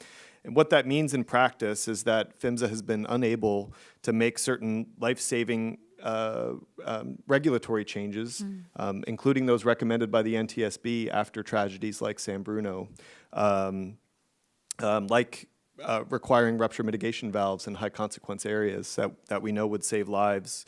So in practice, this permanently exempts about half of the nation's pipelines from and including those at the highest risk from meeting critical modern safety standards. Thank you so much, Mr. Caram. And as you mentioned, it's important to highlight something that you said. Half of pipelines in the U.S. are essentially blocked from having these additional safety standards for communities and workers on them and being updated to be safer. Ms. Miller, you represent an association of pipeline companies, and I see here in your testimony that it states that your members, quote, appreciate improved due process, unquote, for companies that violate the laws as a priority. I want to discuss the consequences for pipeline companies when they fail to follow the law and PHMSA's rules. Just over 5 years ago, an employee of Energy Transfer, a pipeline company and a member of your organization, was killed while conducting maintenance activities on a gas pipeline in Kansas. This employee was attempting to remove an object that had become stuck due to ice in a partly pressurized pipeline. Now, PHMSA's rules require operators to completely depressurize pipelines before working on them. But this worker was attempting to remove the object using a steel rod when the object became dislodged and, due to remaining pressure in the pipeline, struck him in the abdomen and killed him. Now Energy Transfer is in court, arguing that it should not be held to account for the fact that it did not follow PHMSA's rules. Mr. Chair, I seek unanimous consent to enter into the record a complaint brought by the Attorney General in the Northern District Court of Texas. Without objection, so ordered. This complaint states that, quote, PHMSA's investigation indicates that Energy Transfer failed to follow its manual of written procedures for conducting operations and maintenance activities at the Borcher Station in connection with this fatal incident. Someone died. Now, one of the biggest companies in the industry, Energy Transfer, is in court arguing that PHMSA shouldn't be able to hold any company that violates its rules responsible. Ms. Miller, you mentioned due process for companies that violate laws in your testimony as a priority. In your opinion, if a pipeline company does not follow the rules and a worker is killed, should PHMSA be able to hold that company responsible? Thank you for the question, Congresswoman. I would say that any specific questions about Energy Transfer's litigation, I would have to defer to them. But for our GPA Midstream members, generally speaking, we do encourage that our members are able to rely on a strong enforcement protocol and that it is executed in a way that is transparent and complies with law, due process being part of that, to ensure that there are. I apologize, I only have 15 seconds left. Should PHMSA be able to hold the companies responsible? We do believe that PHMSA should be a strong enforcement agency and equitably apply its rules across the industry. Okay, great. So they should be able to hold these companies responsible. And yet we are in an environment where the Trump administration and their enforcement actions against pipeline companies. I'm sorry, the general lead time has expired. Sure. Thank you. Thank you. Thank you very much. The chair now recognizes the gentleman from Colorado's 8th District for 5 minutes for questions. Thank you, Mr. Thank you, Mr. Chair, Ranking Member, of course, also to our witnesses for coming. Again, you heard Colorado's 8th Congressional District. So we've got 80% of the oil, 50% of the natural gas in Colorado. That's from the hole in the ground through midstream, through we've got the only refinery in Colorado, and then final distribution to the end users. And so a lot of that obviously happens through pipelines. And we know, we've heard in the commentary today, pipelines, safest way to move this liquid energy around in terms of accidents. I want to make sure we also highlight the emissions. We had a incident in Colorado where some of that local distribution that relies on the pipelines went down during a really, really hard freeze. And so to backfill all of that energy that couldn't be transported via pipeline for a few months, it was thousands and thousands of trucks keeping the Denver metro area going in the dead of winter. We've talked obviously about the wear and tear that has on the roadway and traffic safety when you have that massive increase of vehicles. But I want to make sure that the emissions component of that isn't lost when we're talking about the climate and the fact that pipelines are, again, one of the lowest emission sources, ways of moving some of this energy around. They alleviate that critical demand on our electrical infrastructure because backfilling, in my area, all of the heat that comes from natural gas combustion, which is what heats a lot of homes in my area, backfilling that with electrical demand is incredibly difficult and challenging and costly to a lot of our consumers in Colorado. We've unfortunately seen a first-in-the-nation mandated so-called beneficial electrification plan for a major utility in Colorado, mandating that even though they're not an electrical provider, they do natural gas distribution to customers, they have to have this so-called beneficial electrical plan, which is raising costs for consumers by dropping those heavy-handed mandates on consumers who want energy choice and want to be able to choose what works best for them, their family, and their budget. So my first question will be to Mr. Moriarty. Can you just talk a little bit about the impact to consumers and to consumers' pocketbooks from that utility perspective with the current program that we have of making sure that our pipelines are regulated, that, as we've heard, safest way to move this energy around. But can you talk a little bit about the impact to the customers if we were to take a different path and have more regulatory burden on pipelines? Well, thank you for that question. All the costs that go in to delivering energy are recovered from our customers through state commission rate proceedings. One way that we've avoided higher costs is to construct LNG storage facilities to meet peak day demand. So you were talking about freeze-offs. We would have an LNG storage facility that would be available. We have one in Florida, as well as one now we're building on Delmarva. Yeah, thank you for that. And then next question will be to Mr. Black. Obviously, pipeline safety, top of mind for everybody. We've talked a lot about it, and so I just want this to be our final thought for this hearing here. We need an empowered entity to step up and take action against bad actors that put the public safety at risk. And so that's why I was glad to see that PHMSA announced revisions to its pipeline safety enforcement actions last month to improve transparency and fairness. And so can you just comment on those changes, how they alter the enforcement dynamics for operators, and just talk a little bit about the evidentiary record process as well? Congress has recognized there are failings in how PHMSA has managed its administrative enforcement program. In the 2020 Pipes Act, Congress mandated that PHMSA improve its procedures, including making the case file available to a respondent in a case.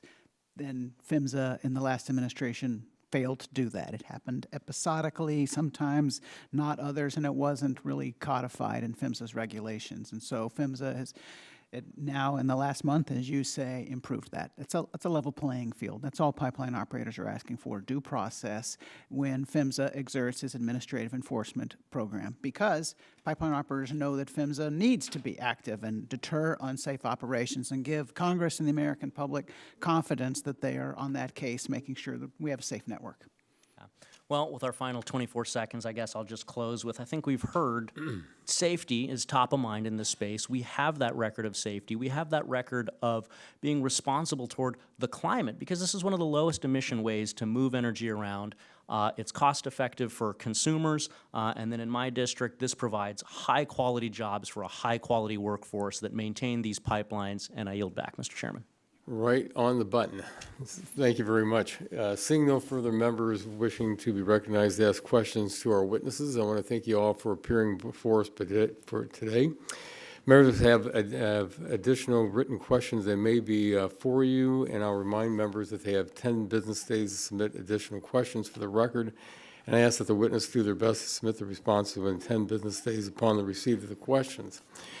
I ask unanimous consent to insert in the record the documents included on the staff hearing documents list. And without objection, that is so ordered. And again, I want to thank our witnesses, and Mr. Black, welcome back, having been a former staffer here on the committee. Also, this is the last hearing that we'll have in this room until it's, I guess we might say, worked on. We've had a little bit of issues in this room through the years. But we really appreciate you being here. Without objection, the subcommittee is adjourned.